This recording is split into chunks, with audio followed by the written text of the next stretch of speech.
make it. Too many people, they don't let me down. But I keep it real, no time for hating. I'm always on that PC trying to shape my sound. See, I'm just trying to make it. I've got some people I cannot let it down. Aiming for the top of the mountain. Not there yet, but I've left the ground. Oh, I've left the ground.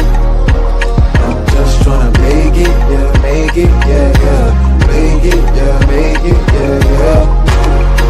Oh, I've left the ground. I'm just trying to make it, yeah, make it, yeah, yeah. Make it, yeah, make it, yeah, yeah.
Man, welcome back, y'all, to another one, man. Another episode of JVJ Network. I am your host. Let's talk with JVJ, man. Hope everybody doing all right.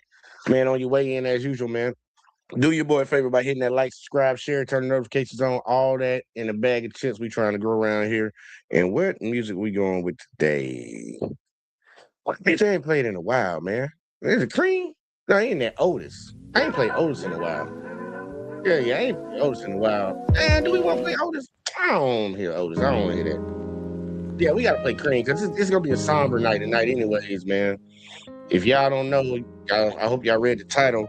We're going to be talking about this Karmelo Anthony case today. I know some people might have forgot about this incident that happened a few years ago. I'm not going to go in depth in trying to break it down because we actually going to be covering a few news outlets. They're reporting on it because the trial actually started, and we're going to see we can already see ahead of time, if anybody's paying attention, how they're already trying to ruin this kid. Like, they about to try to fuck him over. Like, and this is actually coming right on the heels of that child trial that just ended the other day. So like that look like they on their A game to try to hem up some black folks and show black people, hey, this is where you belong in this country. But we're gonna go through it a little bit today, y'all. We're gonna go through it. Shit, fuck it. Hey, look, man, get your cigarettes, get your weed, get whatever you need. Because we about to jump into it. Shout out to Court TV for giving us a quick breakdown because they were live earlier today for the trial. And And y'all hear the egregious stuff that's already done transpired. It's gonna make the skin boil. And then we're actually gonna check out what Megan Kelly and them had to say about it, because they wanted to have a conversation about this case right here. So that's always great. But yeah, let's go and jump into it.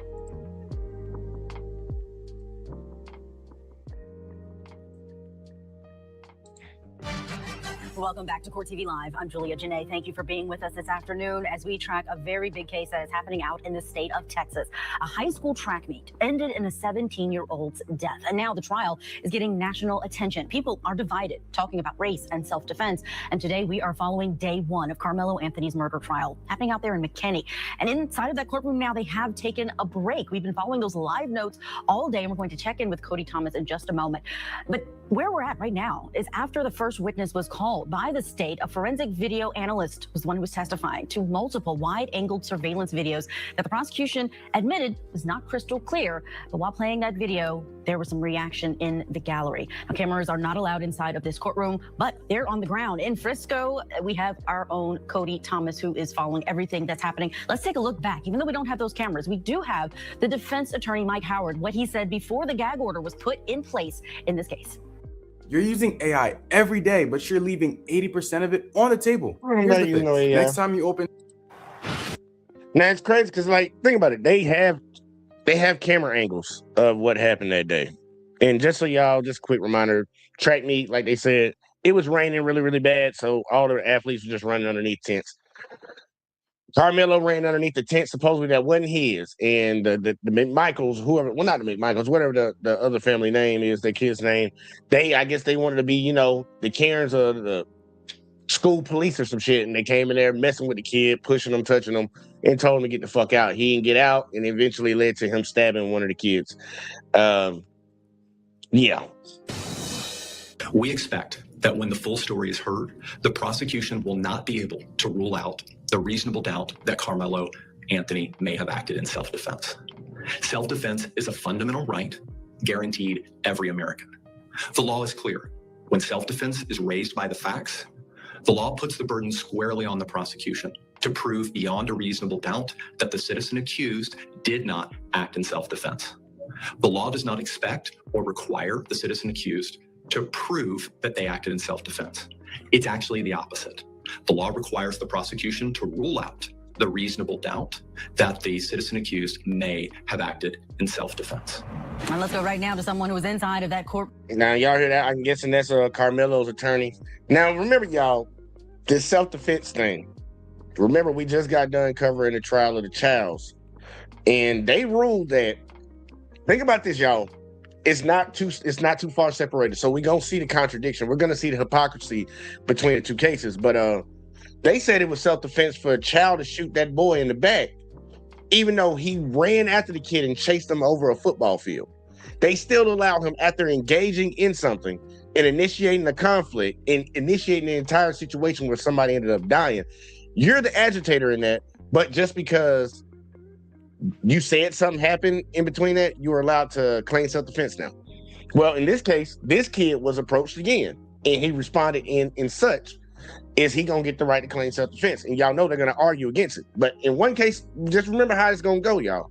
You got the state gonna try to argue that this is self-defense. Well, it wasn't self-defense, while he's gonna be arguing self-defense. It's gonna be all over the place, y'all. Room listening to these opening statements, no cameras, but we have our eyes and ears inside of the courtroom. Cody Thomas joins us now live outside of the courthouse in McKinney, Texas. Cody, good to see you. Tell me about those opening statements. First of all, what was it like being inside of the courthouse for those? Well, yeah, Julia, as we know this judge is really laying down the law inside that courtroom, being very strict on how people go to and from the courtroom, and about, us as media using electronics. He even admonished members of the gallery for whispering to each other, saying if he caught somebody whispering again, I didn't see anybody whispering, but, he just said if he saw that again, they'd keep them out. He kicked them out permanently. But Julia, to touch on those opening statements, of course, the prosecution is continuing the narrative that we've heard from the beginning since April of 2025, that Karmelo Anthony was under that tent for no good reason. He was just there, and then Austin Metcalf and his friends came up to approach him to say, get out from under the tent, to which Karmelo Anthony, the prosecution says, got aggressive, reached in that bag, pulled out a knife, and stabbed Austin Metcalf. But the defense in their opening statements painted a different picture. They began by humanizing Karmelo Anthony, talking about how he had 2 jobs in high school, how he was, a brother, a son, an oldest brother, how he is a 3.7 GPA A student in school, just really painting him out to be a good human being before diving into their version of the facts of the case. Now, of course, we've heard that statement from eyewitnesses or a witness on the stand, or not on the stand, in the area, saying that Karmelo reached into the bag saying, "Touch me if you want to," or "See what happens if you touch me." And that's what led, when Austin pushed him, he stabbed him in the chest. But the defense attorney says it was more of a, "As long as you don't touch me, we'll be cool," implying that, everything's fine. I understand there's a verbal altercation going on here, but just don't put your hands on me. So that was the narrative the defense painted there. They also said that Karmelo was under the tent because he was seeing somebody he was familiar with, a friend of his still girlfriend now, somebody he'd been acquainted with, somebody he recognized. And then they walked through some of that video, Julia, showing that Karmelo Anthony was under the tent for about 2 minutes before Metcalf, his twin brother, and their friends got to the tent. And the whole ordeal went down in about 4.5 minutes of both parties being under that tent, Julia. But again, emotional out here. I'm looking around it here. There's a lot more So, hey, look, it's good that we got a little more information. So they just saying like he's up to nefarious actions and shit, but it's like, okay, he had a friend that was underneath the tent. And y'all, it was pouring down raining that day. It's pouring down raining. Think about how fucked up in the head you got to be, what type of Karen you got to be the type of person where it's pouring down raining, it's a whole bunch of people out here, and you want to kick somebody out from underneath this tent because of what? Like, bitch, it's pouring down raining outside. Like, really, you that fucked up as a person, as a human being, that you can't stand having somebody just getting out the rain around you. And think about it. They just said that the kids came over to the other tent. They came over to the tent that he was in. So they was already out fucking in another tent. They came looking for problems. And it's like, I'm gonna let it keep going though. I'm glad we got more information. He wasn't just underneath there just to dodge the rain. He was under there dodging the rain, and he was hanging out with somebody he knew. So he had no business being there. Obviously, he did. Than there were yesterday during jury selection. So, each side is here. It's a polarizing case, of course, that has caught many headlines across this country. But those opening statements were definitely powerful on either side. Notes, Cody. We're so fortunate that you've been able to share with us what is happening inside of that courtroom. Tell us more about the surveillance video, because your notes on this were very interesting. What were you able to see? And then I also understand there was a reaction from the victim's family when that was being played. Did your child start using Instagram, commercials, y'all. TikTok, YouTube, Facebook, or Snapchat between the ages of 8 and 18 and Oh, later Lord. develop anxiety, depression, eating disorders?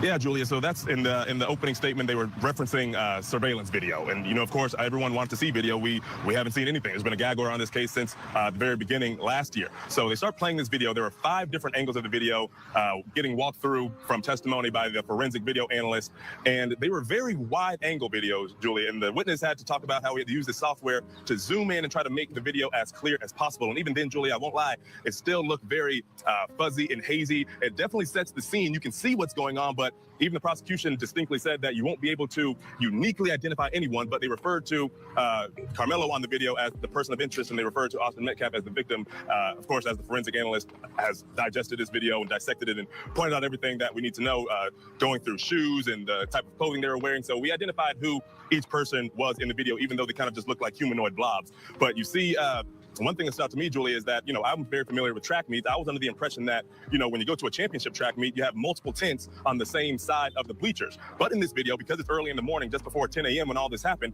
the high school where all this went down, Memorial High School, it was just an isolated tent in the bleachers by itself. There were no surrounding, schools or anything in the general area. You saw some schools walking in, but I guess, the meet was just starting.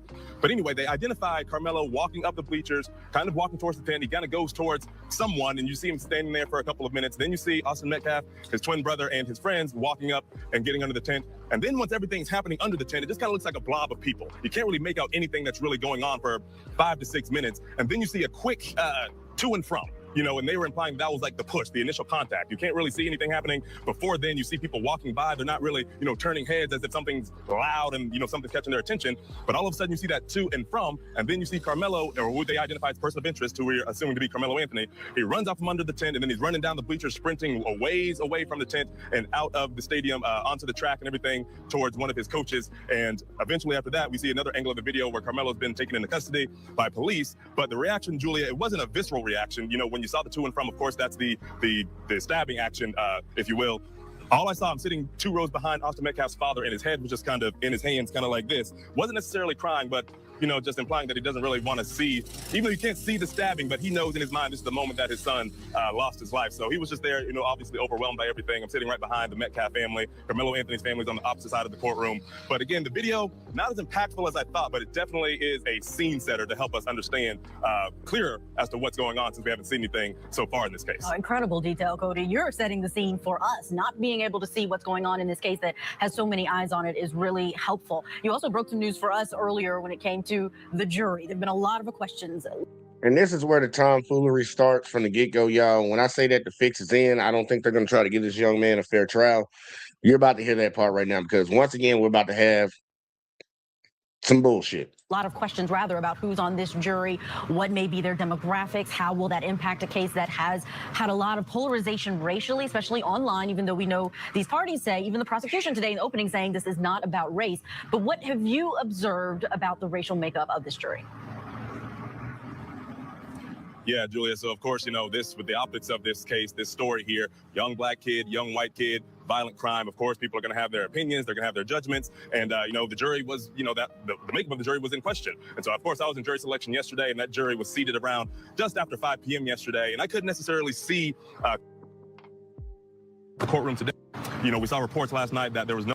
All right, here's the jury makeup. All non-black jurors. Okay, so he ain't got one black person on the jury. You got all the male jurors are white. They got 3 Asian women, 1 Middle Eastern woman, and 1 other woman of color. So I don't know what that means. Because if you can say Asian and you can say Middle Eastern, Hispanic, mixed, what's the other woman of color? Because it ain't no black people. 12 jurors, 6 alternates. All right. So, okay. No black jurors, y'all. No African-American people on the jury, and that held to be true. It's a majority white jury, of course, made up of men and women. There are 3 Asian women on the jury. One looked what looked to be a Middle Eastern woman on the jury, and another person of darker complexion on the jury, but none of them were African-American. There's a total of 12 jurors, 6 alternates, so a total of 18, I guess I should say. But yeah, majority white jury. All the men are white as well, so the reports were true. No African-American people on this jury. I remember yesterday during jury selection, the defense raised an objection to the prosecution's strikes. In the strike zone, there were 3 black female jurors that the prosecution wanted to strike, and that would have been all the African-American jurors that were available at the time. And the prosecution says they did not strike them on a racial basis, but on an occupational basis, because they were all educators, and they thought that would hold some sort of bias because all of this went down at a school. But the defense's objection was eventually denied by the judge, and the judge, granted the strikes on behalf of the prosecution. So those are the Yo. Yeah, this shit crazy, bro. This shit wild. You saw that shit, man? Did y'all hear what he said? The prosecutor's reasoning for striking the only 3 black women. I'll let him say it again, because that's wild. And the judge went for that dumb shit. I'm telling y'all, they're not gonna get this kid a fair trial. Women. There are 3 Asian women on the jury. One looked what looked to be a Middle Eastern woman on the jury, and another person of darker complexion on the jury, but none of them were African American. There's a total of 12 jurors, 6 alternates, so a total of 18, I guess I should say. But yeah, majority white jury. All the men are white as well, so the reports were true. No African American people on this jury. I remember yesterday during jury selection, the defense raised an objection to the prosecution's strikes.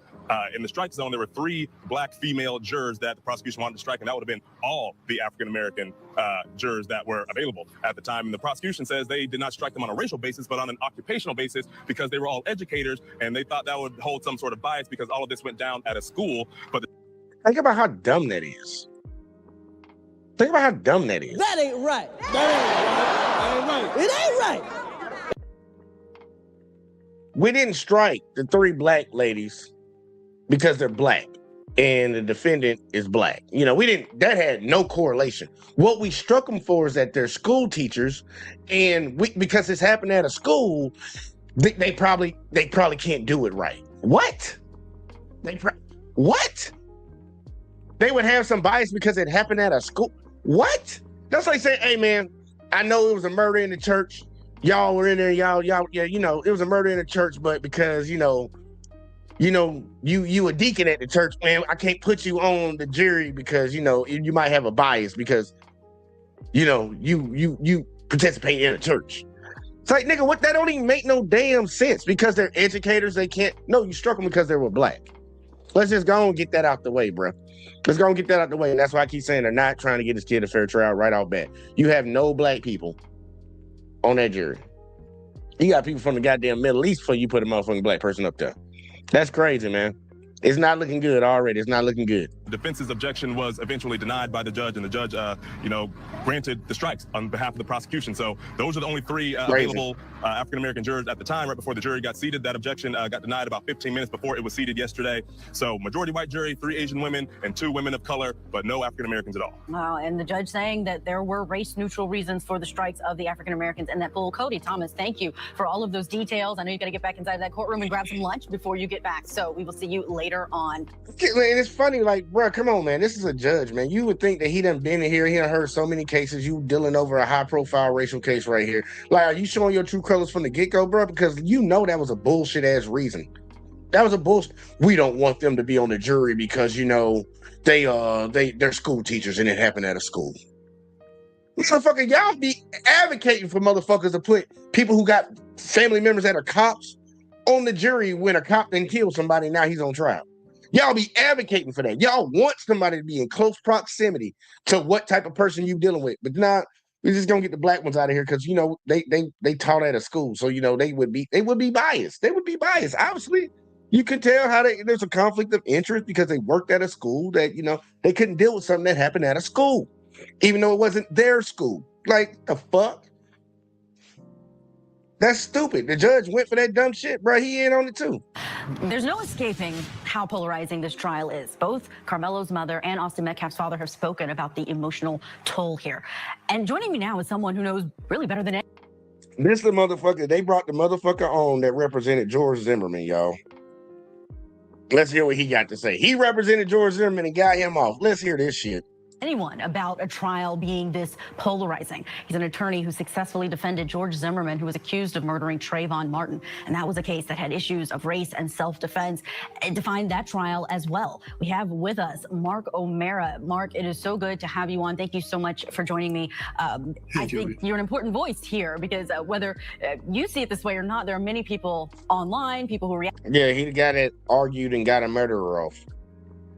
Congratulations to him. Let's see what he got to say. Acting to this case, and it often seems this way whenever we have a case where 2 different parties are of different races, you have a self-defense allegation and one is unarmed, the victim, there's often a reference to the Trayvon Martin case, the George Zimmerman case. Sure. I want to ask your opinion. Do you see similarities here in this case? Oh, no, there definitely are. It is undeniable. And we can't and really shouldn't even deny the harsh reality that race interposes itself on most criminal trials. It imposes itself on the criminal justice system as a whole. And it does so here in this case, only because they are of different races. Now, I'm not saying that Karmelo had any racial intent in his actions, but we as the observers, right, as the viewers of it, look at this and say, oh, obviously there's a racial component. There may have been nothing in either one of their minds the day that this happened, this tragedy occurred. But we look at it as lawyers and as commentators and say, we have to be aware of it because we know, and I've argued for decades, that there's an undeniable bias existing in the criminal justice system against young black males. Used to be, we could never even talk about it 20 years ago or so. Finally, we can talk about that undeniable bias, but it's there. And I would tell you, I'm very concerned that there is not an African-American on this panel, and more concerned that the state was able to cross out 3 African-American females that were opposed to what we do call it, Batson strike, because of a concern of a racial striking. And that's a problem for this trial, and we haven't even started yet. Yeah, that's been concerning to a lot. Think about this, y'all. He argued on behalf of George Zimmerman, and that dude killed a little black kid. And he argued self-defense for him. He can even sit here, and that's crazy to see it because I don't like these flip-flopping ass shit. This flip-flopping ass shit. But he's actually calling out the bullshit with the striking of the jurors. Like, everybody can see y'all struck them 3 black women for a reason. Like, come on now. It's racial. Motherfuckers say we don't need to make it racial, but they the ones who make it racial. You're making it racial. You're showing your true colors right now. The judge in on it. A lot of people who are reacting to this. I'm curious what the breakdown was in that landmark trial that you successfully represented George Zimmerman, if you remember. Was it similar? There are other cases. The Ahmaud Arbery one stands out to me, where there was a question of that jury. There was only one African-American on that one down in Brunswick, Georgia. What do you think that has, if it has an impact at all, on how the outcome may be in this case? And will they have a successful appeal if there's a conviction? Well, again, my jury was 6 women, only one who was identified as maybe biracial, but no African Americans on my jury. I'm very concerned, as I mentioned a moment ago, about the fact that we now go into this trial with a racial component not only existing as it did before jury selection, but now I think exaggerated or exacerbated, because now 12 non-African Americans are going to decide this kid's fate. And just as we had to deal with in the Black folks can't have no say-so about they folks. Like we get on trial for something. We ain't got no folks that had no say-so for us. But we can't have our own folks have no say-so for us. And they set it up like this. The last trial we watched, man, there weren't no black people on that jury. Wasn't no one black person on that jury. And you saw what the result was. You can chase a motherfucker in America. Just remember this, y'all. Remember this, because it's going to go down in infamy. You can accuse somebody of doing something without truly knowing, then chase them for over 130 yards, and shoot them in the back and just say, well, they had a gun and they pointed it at me, and you're good to go in America. Good to go. They already set that standard. So let's see what they do with this one. Zimmerman case, you want to have something that people can place their trust in the verdict, whatever it is. And I was sort of hopeful in the Zimmerman case that since all the evidence came out, all the arguments came out, that it would at least be understood, but it was still difficult to trust. When you go into a case like this with the undeniable racial concern and do it with a jury that has no African Americans, not only do you build in a possible appellate issue, but you really build in a social issue, that how is a black community going to look at this if he gets convicted and say this is a just verdict? They're going to look at it the way they've had to for decades, which is, it's a bias system. Here's an example of it. Oh, wow. Really great insight. Hey, I'm giving one, y'all. You're goddamn right. And that's how it's going to look regardless. You can already chalk it in right now. They find that boy guilty. Motherfucker have the right to say, like, bro, y'all didn't give him a fair trial. Y'all didn't have no black people on that jury. You know this is a big racial issue. Black and white. You know how America is. And y'all intentionally didn't put a black, y'all intentionally struck 3 black people off of that bitch. The only 3 black people. Think about that. The only 3. Well, it didn't have nothing to do with race, but the only 3 black people that could have been on the jury, y'all struck all of them, but it had nothing to do with race. And it's an issue with a black kid against a white kid. It's all over the news. Everybody done heard about it. Yeah, if he, like, we already gonna say it. As soon as they convict this kid, which I hope they don't. I hope somebody on the goddamn jury got some goddamn sense. And honestly, we need to hear the evidence of everything that happened. But from what we've heard so far, I don't think the kid, I believe he was in self-defense, man. I don't think a lot of people understand the size between those kids. Like, man, it's a gnat in my motherfucking room, bitch. I'm about to kill this motherfucking fly in my face again, bitch. Bitch. And I got that motherfucker, y'all. That nigga don't be playing, bro. His hands fast like Mr. Miyagi around this bitch. But, fuck what I'm talking about, man. Let's go ahead and go to it. But either way, there was a size difference between the two. The Metcalf or whoever the hell, I can't remember their names. Them boys was like 6'2" something, or 190 something. This dude was a little small dude. He was like 5'7", 5'6", 5'9", 140 some pounds, some shit like that, bro. Like, you got this big ass white boy coming up in your face like that, and they already said he put hands on. That's not disputed, y'all. We already got that out the way. He put his hands on that kid first. It's like, nigga, self-defense might be on the table. It's a big ass motherfucker, and he a little ass dude. Mark, we have to get a break, but you're going to stick around a little longer. We have a lot we're going to talk about on this case. Coming up, we're going to look at the facts of the case. Also, what we learned from opening statements, but going back to the initial report. What did those witnesses on the scene, including the defendant, say to officers right after this stabbing? Right. Yeah, let's go on. Let's keep going, y'all. Let's keep going. See that? And PhD, man. Let me hold something, bro. So this is what most wallets. No, you over there doing it up. Then a nigga hold something. All right, they did another standby, y'all. It was all live today, so they jumped back in. Let's see what they got back into. Let's see what we got. Cause they've been live all day on this shit, y'all. It's over with now. Believe it or not, coming from a Black American, I actually think it's going to be a fair trial. I don't think the lie detector test determined that was a lie. They already showed your goofy ass from the beginning. They don't want none of y'all on there even trying to fucking hear the case. It ain't fair. Racial tension is going to affect the case. I believe in the judge. I also believe in the prosecutor, and I heard that Mike Howard, the attorney for the defense side, is actually good. Those are comments outside of the courthouse where we are in Texas this hour for day one of the Karmelo Anthony trial.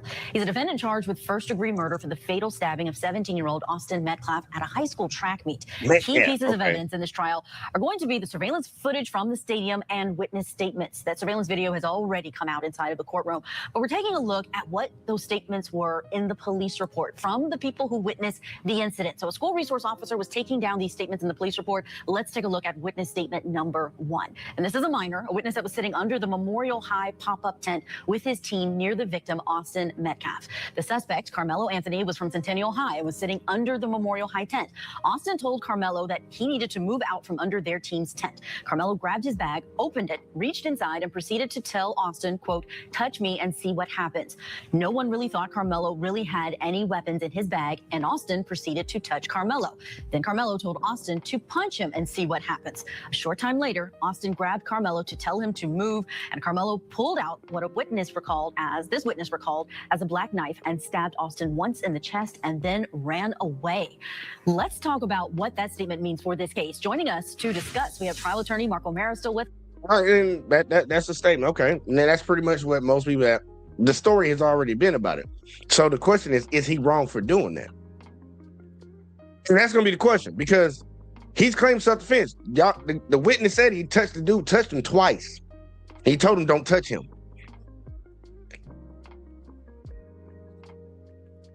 I'm like,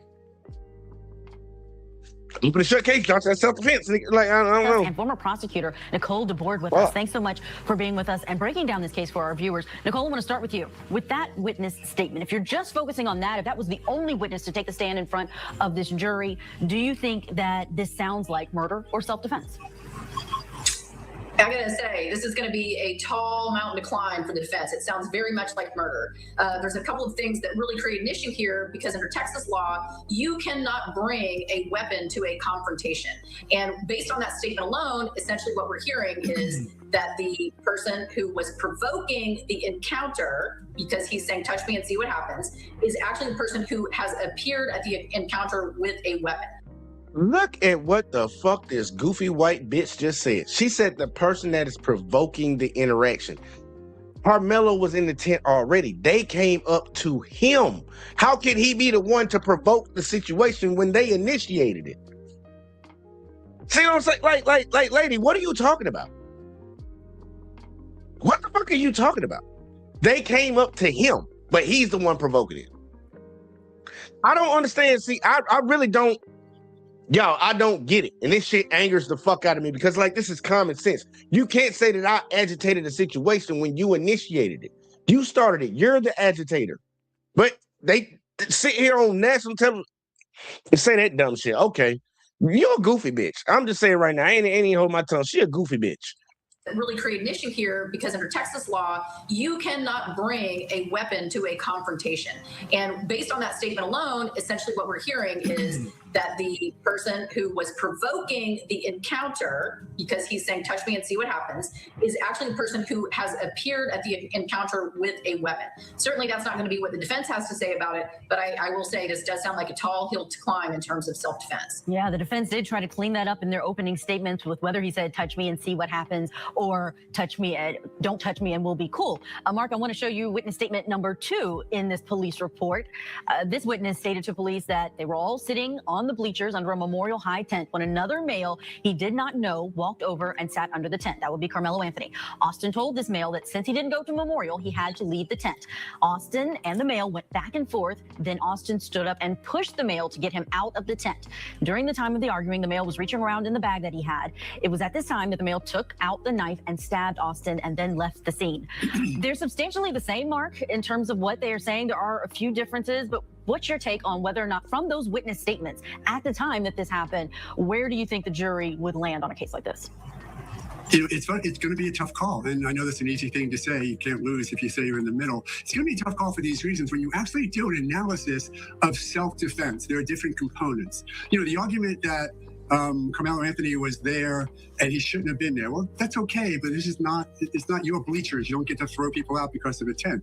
That's an argument that you're going to see the defense make. Why did the eventual victim in this case decide that it was his role to kick him out? And then there's a tussling back and forth. And then, unfortunately, Mr. Metcalf did seemingly start the fight, so to speak, right? He was what we might call the aggressor, and pushing him out or grabbing him and touching him. So under Florida law and also Texas law, and when you're the aggressor, when you first start the fight, so to speak, you may lose the protection.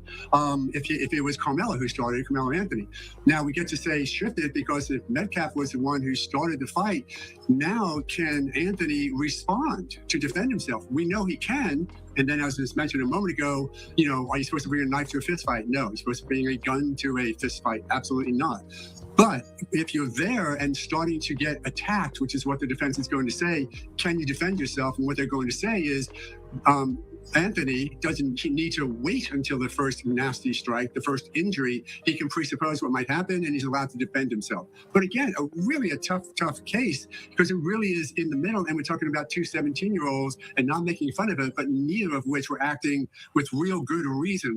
We joke and say that a male brain isn't fully developed until 25. And unfortunately, the tragedy happened probably because of a mix of testosterone and immaturity that brought these two boys together. Yeah, Nicole, we talk a lot about whether... Yeah, and it's all on the boy that got his ass fucking stabbed. Like, all those last two things that he said, that came from him. Like, dude, why are you bothering people? Like, fuck, it's raining outside like a motherfucker. He's underneath the tent talking to somebody that he know. And you come over here talking about, man, you got to get the fuck up out of here, cuz. You got to get the fuck up out of here, cuz. Like, and then you putting your hands on them. You putting your hands on them. And people, man, like, can we say, I wish he would have did it a different way instead of fucking stabbed him? Yes, I can sit here and say that shit. I can sit here and say that. But does he have the right to defend himself from motherfuckers that's way bigger than him? That's the question that people need to ask themselves. And that's what they're going to have to fucking argue in this court case. Some people lean on the side like me saying, yeah, he got a right to defend himself. I could hope and pray that he did it a different way, but guess what? That's what the same people say about the old buddy running out the gas station and shooting that little kid in the back. Well, he didn't have to chase him out, but he did not have to chase him out. Okay, well, guess what? Same situation. He didn't have to stab him. He could have did something else, but he did. Now, does he have the right to do that? When you got this big ass motherfucker coming up on me with a whole bunch of other dudes and they putting their hands on me. He supposed to sit there and take that and let somebody just bully him at a goddamn fucking track meet? Because of what? Now that's gonna be the conversation that has to be had. That's the argument that's gonna have to be had in this situation. And I know a lot of people gonna go whichever way they want to. But he didn't start that shit, bro. He didn't start it. These motherfuckers came over there fucking with him. Like, come on now. Race has a factor here, but I think age has a really big factor here. And not only the age of the defendant, the age of the stabbing victim, but also the ages of these witnesses who are going to be having to take the stand. This has been a traumatic experience for them, seeing their friend stabbed in front of them. Do you anticipate that they'll be able to shed more light on what happened, or even if at the height of this, they'll be able to say whether there was this initial aggression that Mark is talking about? But at what level would it actually be warranted for self-defense, do you think? There's this push in the police report, there's the shoving, there's the grabbing. I saw that word in the police report as well. What would it have to be in order, in your mind, to be self-defense?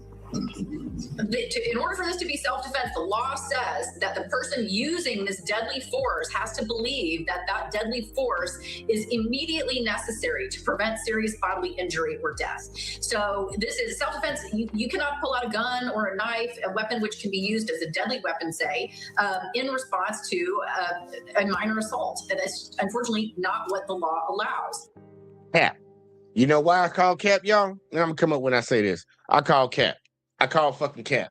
I call Cap for the simple fact that if you had, and let's hypothetical, y'all. We doing a hypothetical, and I know some people gonna come in like, oh, you got to give a hypothetical to prove your point. I'm about to give you a hypothetical because it didn't happen before, but I'm giving you a hypothetical. There's a 6'5" man, 320 pounds. There's a fucking 4'1", 92-pound woman, and he shoves the shit out of her. Simple assault. Would they say she's wrong for upping the gun and popping his ass?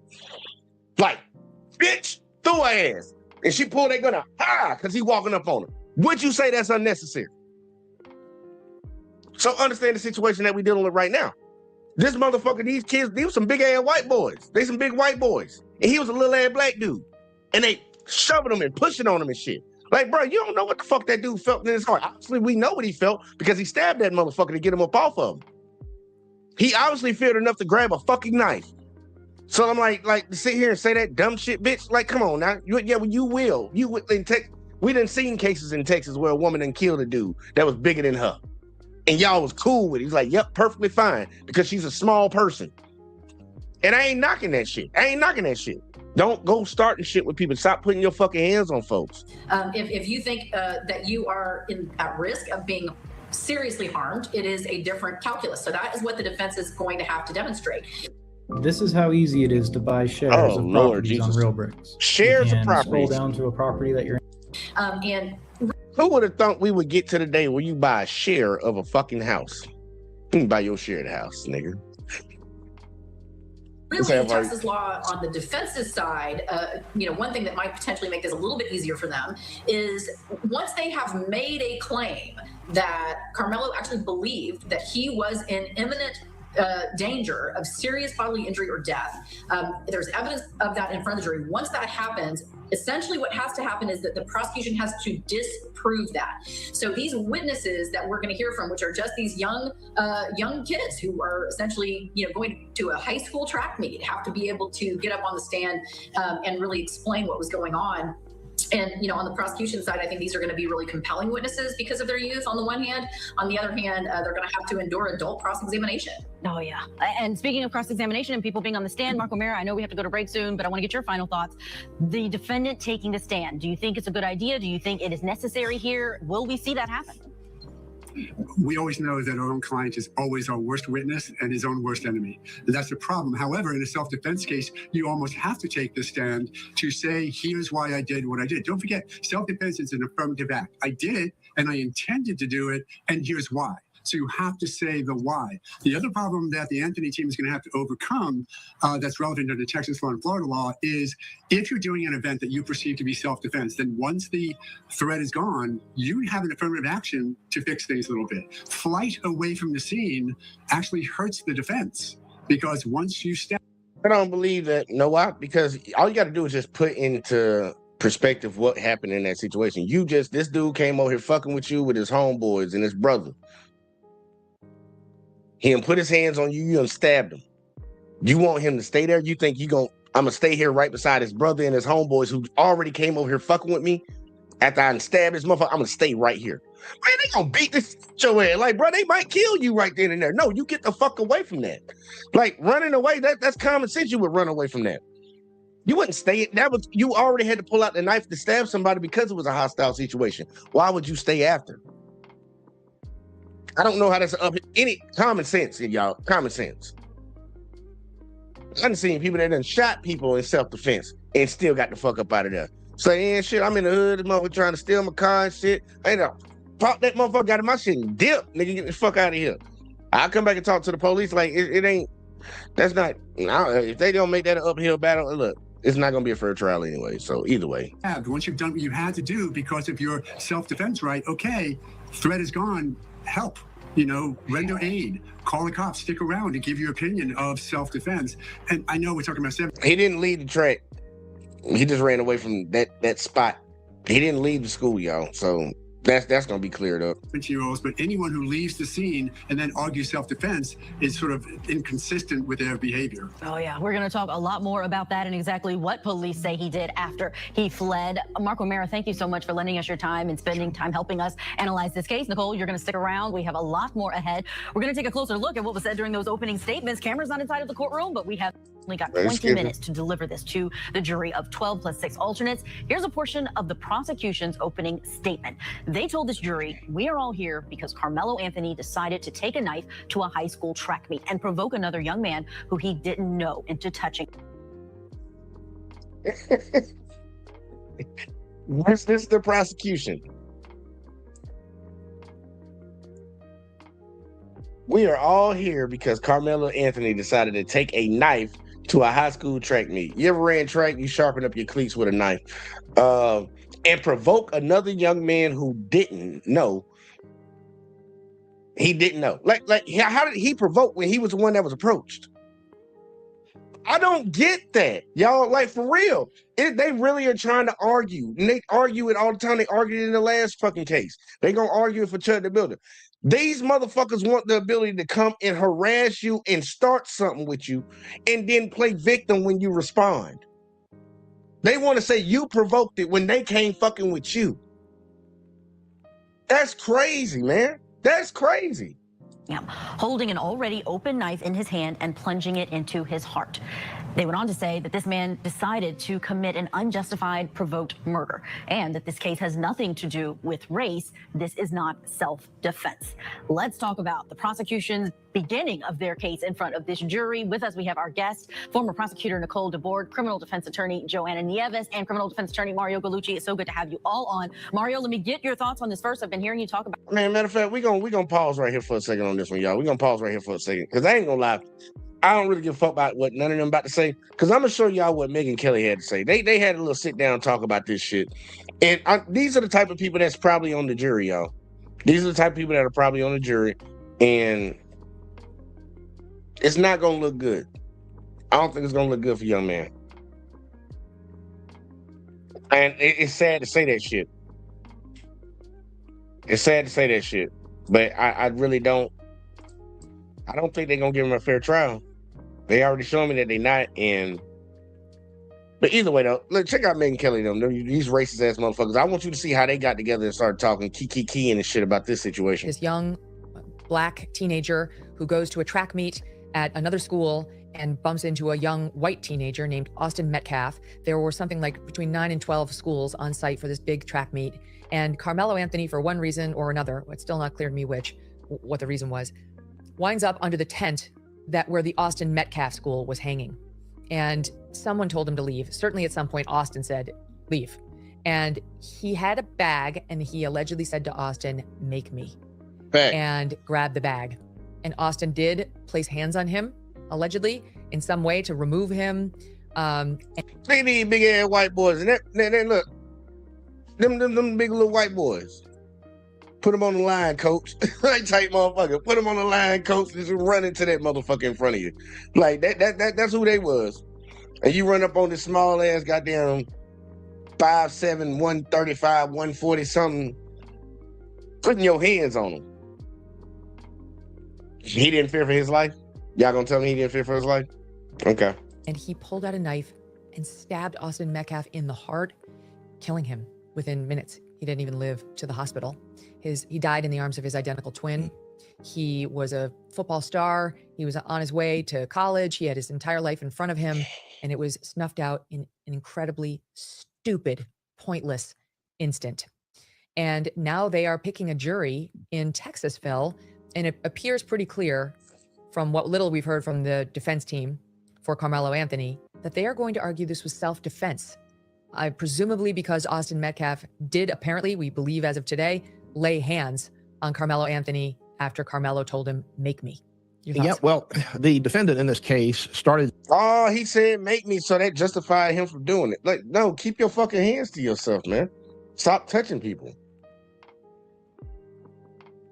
Like, it's like we got to teach basic lessons to grown-ass motherfuckers because they trying to throw it in there as if, oh, well, he touched them, so, you know. It's like, no. You tell people, like, we explaining not to say certain words to people. You know, we got to explain that shit again because, you know, that's not appropriate and it's disrespectful and it can get to a certain level where you might get hurt. We got to explain this shit to these goddamn small-brained individuals. They know all this shit because they do it. They have their own lines. I said the other day when they want to defend Chud the Builder, he's going around calling people the N-word and saying they chipping out when they get irritated about it. And they saying, it's just words. It's just words. Don't react to words. Let me call their mama a bitch and watch them ready to fight. So I'm like, come on now. What you talking about? We know words actually carry weight. That's why you use them. You wouldn't have used it if it didn't carry no weight. But now we got to talk to them about keep your hands to yourself, y'all. Keep your hands to yourself because things can happen to you when you put your hands on other people. We got to reteach this fucking lesson. Oh, he just he laid hands on him. He ain't no preacher. He ain't baptizing nobody out here talking about he laid hands on him. I heal you, motherfucker. No, motherfucker, he was over there trying to assault that kid. Like, stop trying to change these words up. Shit, we got to keep teaching these. This crazy, bro. Setting up his defense pretty much immediately because the police reports quote him as saying things like, quote, I was protecting myself. And he said, quote, he put his hands on me. I told him not to. So, yeah, he's setting up for some type of a justification or self-defense type of defense to the crime. But here's the problem for him. You can't be the person who instigates any type of a altercation, or you can't provoke this type of confrontation and then legally or properly avail yourself of self-defense. You know, y'all see how they keep trying to gloss over the fact that he didn't start this. Y'all trying to say if he said, make me, how was he the one starting the shit? He didn't walk up to himself. He didn't walk up to himself and tell him, get the fuck out the tent type shit. He didn't do that. And y'all notice that nobody is really saying what Austin Metcalf, the two witnesses that we saw in the last video, they didn't state what Austin said, but they stated what fucking Karmelo said. What did Austin say to him? Like, he didn't just say, leave the tent. They're telling me he was trying to get him to leave the tent. What did he say to him? And why he put his hands on him? You want to say because the dude said, touch me again and see what happened. That means you already done touched me. You already done put your hands on me. But that's instigating. After somebody already done put their hands on you. He instigated, y'all. That's their logic. He instigated. This motherfucker touched me, and I said, touch me again to see what happened. That's me instigating, not him touching me. Not him running up on me with his boys and shit, talking about get the fuck up out of here. None of that's instigating, y'all. Me responding saying, touch me again to see what happened. That's instigating.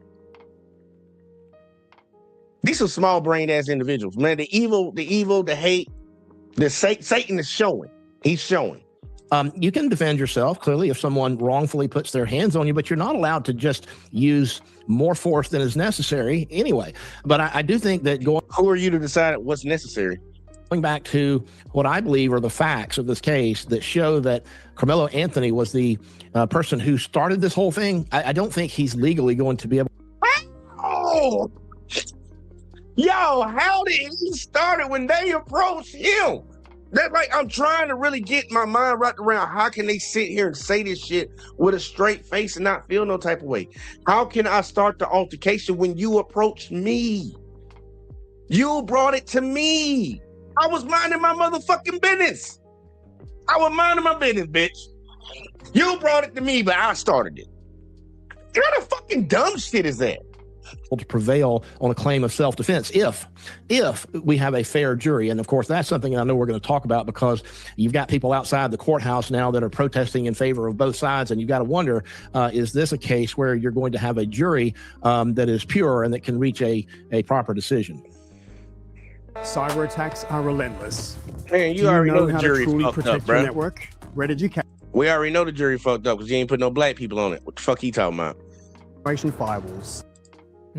Well, the particular jurisdiction where this is going to be held, Collin County, 2024 election results, interestingly, went 54% for Trump, 43% for Harris. It's 54% white. It's 0.7% black, 16% Hispanic or Latino, 18% Indian, it says. I don't know if they mean Asian or American, but it's predominantly white. And so. And look, and they did that on purpose, y'all. And that's going to be an argument for the state if they get a guilty verdict, and they try to appeal because obviously there's some bullshit. They're going to say, well, look at the makeup of this, the city that we did the trial in. They moved the case from where it happened. Just so y'all know. They're not trying this case in the city where the incident happened. They moved it to another city. And that city just happens to be majority white. So they're going to claim, well, the racial makeup in here is like only 0.7% black. So it shouldn't be that crazy that we didn't have black people on there. There's not that many black people. And we just so happened to strike all three of the black people that we had come up. You know, there's nothing to see here. That's why they moved it. That's why they moved it. This is crazy, bro. Like, these people funny. They funny. They think they slick, though. But for people that pay attention, and we've seen this time and time again, you catch on to the little sick, evil ways that they try to move to try to get the advantage on something, because you got to do some devilish shit to win. You can't Like, get that boy a fair trial. You don't even believe. Yo, they can't believe that this kid truly did it if you already doing things that like get a certain outcome ahead of time.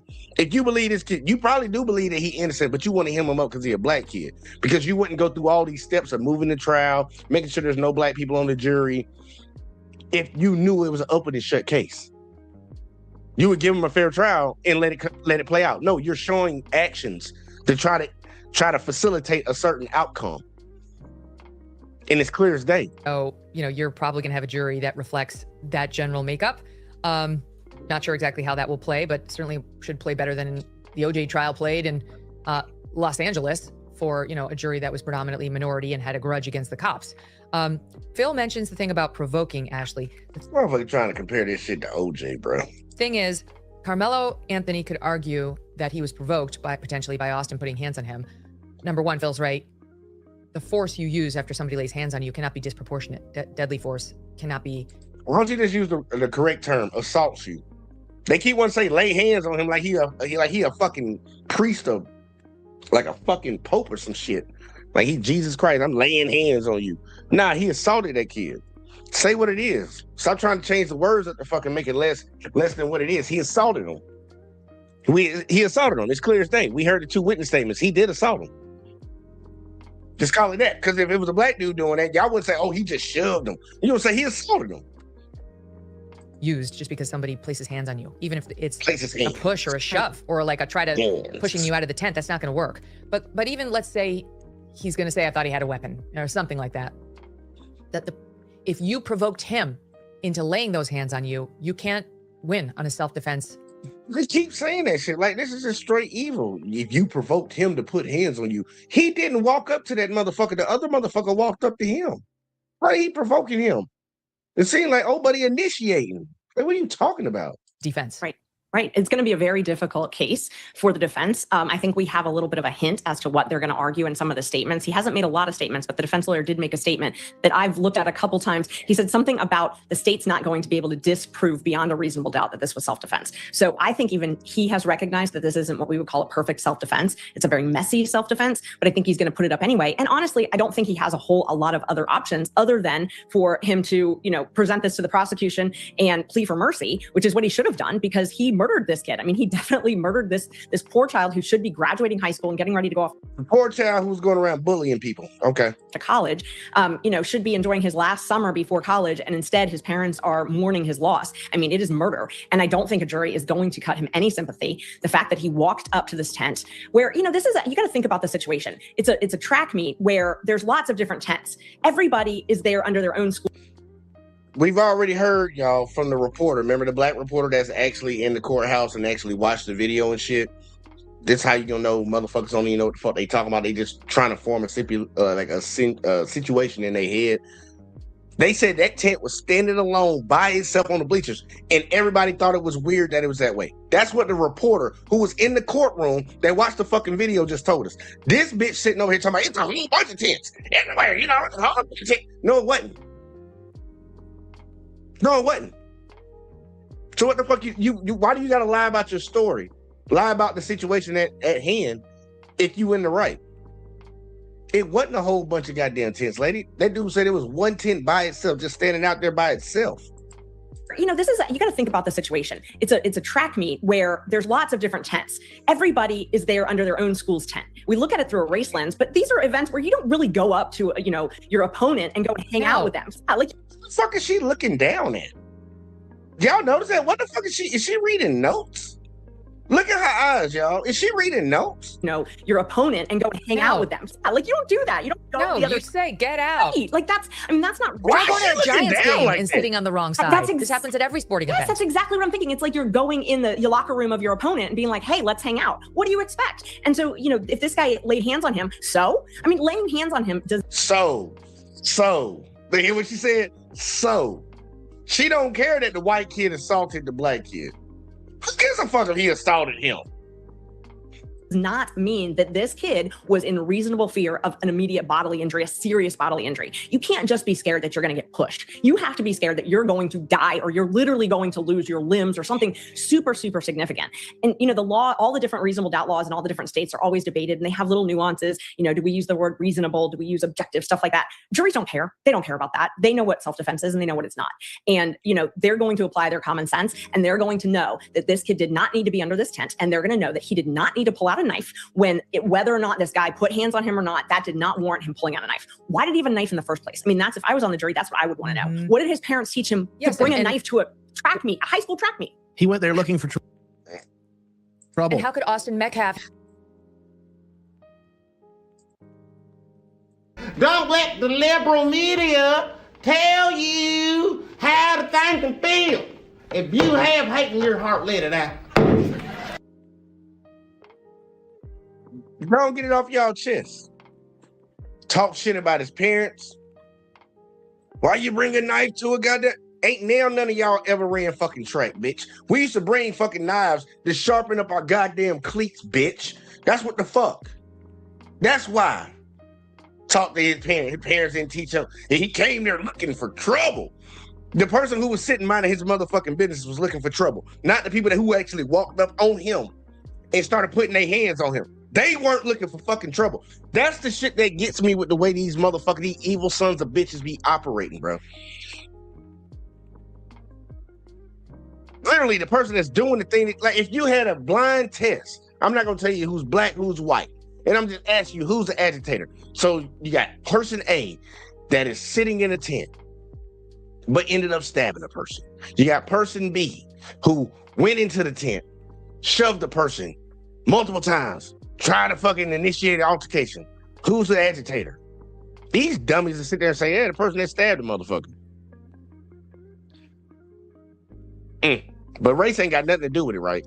Have ever anticipated that like these kids are anticipating at most a fist fight or like some shoving, but like not a knife in the heart immediately. A black eye, maybe. And that's what they said. Here's what the police report says. Police officer Cortez Eduardo: I gave the suspect, meaning Karmelo Anthony, instructions to keep his hands in the air. During this time, the suspect said verbally out loud, "I was protecting myself."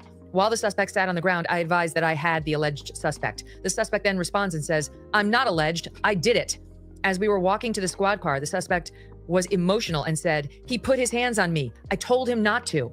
It should also be noted that the suspect asked me, "Is he going to be okay?" while he was in the back seat. The suspect was crying hysterically, says another police officer. And one other police officer It sounded like he didn't want to do it. And he was very remorseful for doing it, but like he said, he put his hands on me. I told him stop.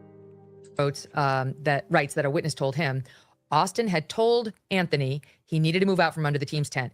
Anthony grabbed his bag, opened it, reached inside, and proceeded to tell Austin, "Touch me and see what happens." No one really thought Anthony really had any weapons in his bag, and Austin proceeded to touch Anthony. Then Anthony told Austin to punch him and see what happens. A short time later, Austin grabbed Anthony to tell him to move. Anthony pulled out what...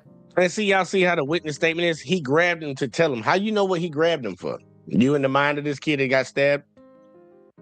You're putting in your own belief on something. He grabbed him. Don't nobody know what the fuck he grabbed him for. He the only one that know what he grabbed him for. But Karmelo know what he felt he grabbed him for, and that's why he stabbed him. The witness recalled as a black knife and stabbed Austin once in the chest and then ran. Austin began grabbing his chest and telling everyone to get help. He was dead shortly thereafter. Thanks for watching.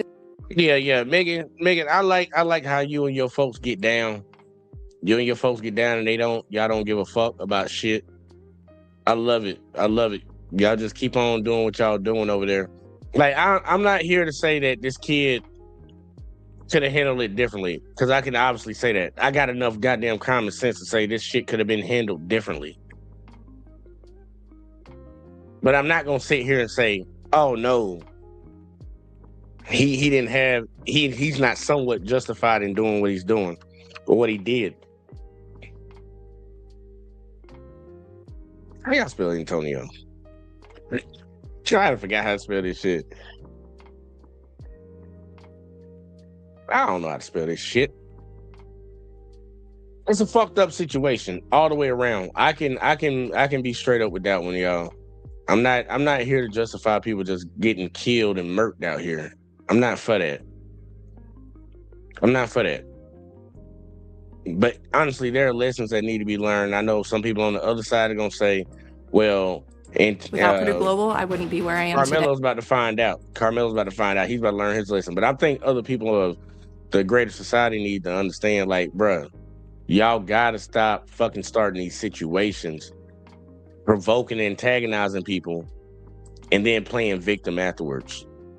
Like, that shit's getting fucking old. Like, the real black fatigue is black people being fatigued with the bullshit in this country. It's like, you can chase a goddamn kid 130 yards and shoot him in the goddamn back and get off, but a black man can't defend them fucking self. With y'all coming over and fucking with people, like, for real, they're gonna argue for Chud to get off. He's over here antagonizing dude. He's known for doing this shit. And we're definitely covering the Chud trial, y'all. We're definitely covering that. But you out here calling people the N-word, antagonizing black people, specifically black people. And just so happens that you get into a situation where you shoot a black dude outside of a courthouse. And they're going to say, self-defense, when this motherfucker's a known agitator. These motherfuckers sitting on the Megyn Kelly show, and the motherfuckers are clearly keep trying to make it seem like the kid that got approached and pushed and hands laid on him was the agitator. Like, it's crazy how their mind works. But for people that want to believe something, the people that are listening to them are going to hear it and believe it like, yep, that's it. Not even doing any type of critical thinking to understand, like, how can somebody that got approached be the antagonist in this shit? How can he be the agitator? That don't even make no sense, because he's the one that's getting approached. But let's go to Antonio, man. He talked about it a little bit. So it is a very frustrating time right now for Black Americans. From the rampant racism, laws being taken away from us, to straight up injustices within the court systems. As we just talked about in the previous video, 14-year-old Cyrus Belton, his killer, Rick Chow, found not guilty after chasing him 130 yards and shooting him in the back. And to add on, recently, the trial of Karmelo Anthony has started. Now, if you don't know who this young brother is, who at the age of 17, keep that in mind, he is a child, was arrested for stabbing a young man by the name of Austin. But this was in self-defense. This was a tragic situation, and I would have did anything to prevent it. But essentially, from what I know, Austin and his brother, which are two bigger white males, came into the area of Hey, y'all, and I want y'all to see this, y'all. All right. From what I know, Austin and his... All right, so we're going to stop right here. Remember, y'all, a lot of the people in the comment sections underneath the videos, when we were speaking about the last trial, spoke about, oh, why does that 14-year-old have a gun? They don't have no problem with none of this. Ain't none of them 18. So what's the difference between 14, 15, 16, 17? What's the difference?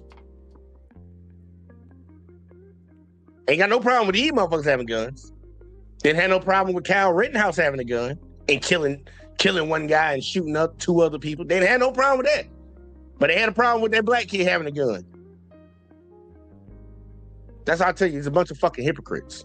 Brother, which are two bigger white males, came into the area of Karmelo Anthony. Apparently, these guys were bullying him in the past, and as we know, Karmelo had to defend himself. The white media right now is in shambles, and they are trying to paint Karmelo as this monster, this and that. And this is why I made my platform, to give y'all the black media perspective. What you gotta notice is that, man, this system, the way it do black people, but specifically black boys, it's embarrassing to say the least. Let's go back to George Stinney. Y'all don't know who this is. This was the youngest person to ever be executed. At 14 years old, apparently he did something to... Executed a 14-year-old. Just so happens to be black. Just so happens to be black. But I believe 3 white girls ended up getting the electric chair and killed. This was like a 90-pound kid claiming it. It's crazy. To put it in short, man, they never see our kids as kids. They're men, and they will do everything to try to paint them in that light. Just even noticing the pictures that the media has been using of him. We don't know the full details of the story, but we already see a certain group of people jumping to that side. But when it was Kyle Rittenhouse defending himself with ARs in the streets, shooting people down, or Chud the Builder shooting a black man in the streets, everybody said, oh, he's in the the limits of doing so. But now it's a black boy defending himself, and it's a problem. Nah, bro. These people expect us to be the bigger man and have this such high moral compass when they don't do the same thing for us. Just even with this Cyrus situation, there are people literally trying to justify Rick Chow shooting a 14-year-old in the back. They are saying just because he had a gun on him, he deserved to die. But in all honesty, if Cyrus would have shot them the way he, was supposed to in the beginning, he would still be alive right now. So I'm like, man, I look at this Karmelo situation, I'm like, shit, he probably had to do what he had to do, because if not, we would have been talking about him being dead. So, hey. So jury selection in the trial for Karmelo Anthony, who is being tried for first-degree unaliving of Austin Metcalf begins today. Now, before we get into the details of the trial, I just want to start off by saying this. Number one is this is Karmelo Anthony. The picture you'll see when you look him up is a mugshot from the day he was arrested. And in my opinion, the reason that that picture is surfacing so much online is because they want to dehumanize this young black man before. On point. On point. We see this all the time, even going back to Cyrus. Long live Cyrus. They posted him with a picture, him holding up a gun. And like I state, bro, America loves talking about Second Amendment rights and guns until it's a black person. Why is a 14-year-old holding a gun? Go down to the country. Go to all these low country areas in the South. 13, 14, 15-year-olds that driving they dash.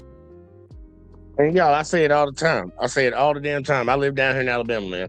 Motherfuckers got goddamn guns at a young age, and I'm talking about like no bullshit. I know motherfuckers who have taught their, and I be emphasizing this. I done seen people teach their 5-year-old daughters how to shoot. They already shooting guns at 5 years old, and I'm talking about little white girls. Let alone what they doing with the boys. I done seen that shit multiple times, but they want to talk about a black kid having a gun. Hypocrites, bro. Hypocrites. Trucks littered with guns. They got all type of guns, but nobody questioned them. And like I just stated, if Cyrus really wanted to shoot that gun at Rick Child, he would have did it instead of running. That, you know what I'm saying? But these people, they don't care. Versus this being the picture that you see when you look up Austin Metcalf, because they want to paint him as the All-American football player. Another thing that is important to remember is that Karmelo Anthony was 17 when the incident happened. When I read the reports that are happening online, 19. People keep talking about Karmelo. 19. If you look it up on ChatGPT, Google, you will see they keep putting his current age, and you will see Austin age is 17. So I gotta tell y'all to pay attention to the media. This is what the white media loves to do. Anthony as his current age and Austin Metcalf as the age when the incident happened. It is important to remember that neither one of them were legally adults. Legally adults. Another important thing for us to debunk before the trial begins is that I see people reporting that the family misused the donation funds to buy a house and a car. That is untrue. The family did relocate, but they relocated before they even had access to the donation money. And another thing, y'all, I'm going to put Karmelo Anthony's GoFundMe in the description. Once again, I'm probably going to take half of this money from this video and donate it to the family, because the way it's looking with the trial right now, man, it's not looking too good. And I truly feel sad for my boy. They got a jury of all white people on it, and it's like, man, they trying to do everything. But we're going to let them finish this video. We're going to get to that. But yeah, I'm going to put the GoFundMe down below, bro. We got to support. We're going to do a correction on that, because I know Antonio probably didn't. He put this video out earlier. It's not all white, but it is majority white, and there ain't no black people on it. Put it like that. Ain't no black people on it. Support this brother at all costs, dog. So that is false. Now, the judge who is overseeing the trial has put a gag order in place, so no one involved can talk about the trial outside of the trial, because it has become so high profile on the internet, and on both sides, they've been receiving threats, and it has become extremely dangerous. The judge is also not allowing any live streams and any electronics in the courtroom because it can continue to get dangerous. Jury selection is scheduled to happen today and on Wednesday, with the hopes that a jury will be seated by Thursday and the trial can begin. It is only fair to Karmelo Anthony and his family that he has the ability to have a fair trial and to be tried based on the facts, not what people believe. Man, so let's say an all-white jury was selected in a Karmelo Anthony trial. It said not all white. Once again, y'all, majority white, no black people. that he is accused of stabbing Austin Metcalf to death at a high school track meet.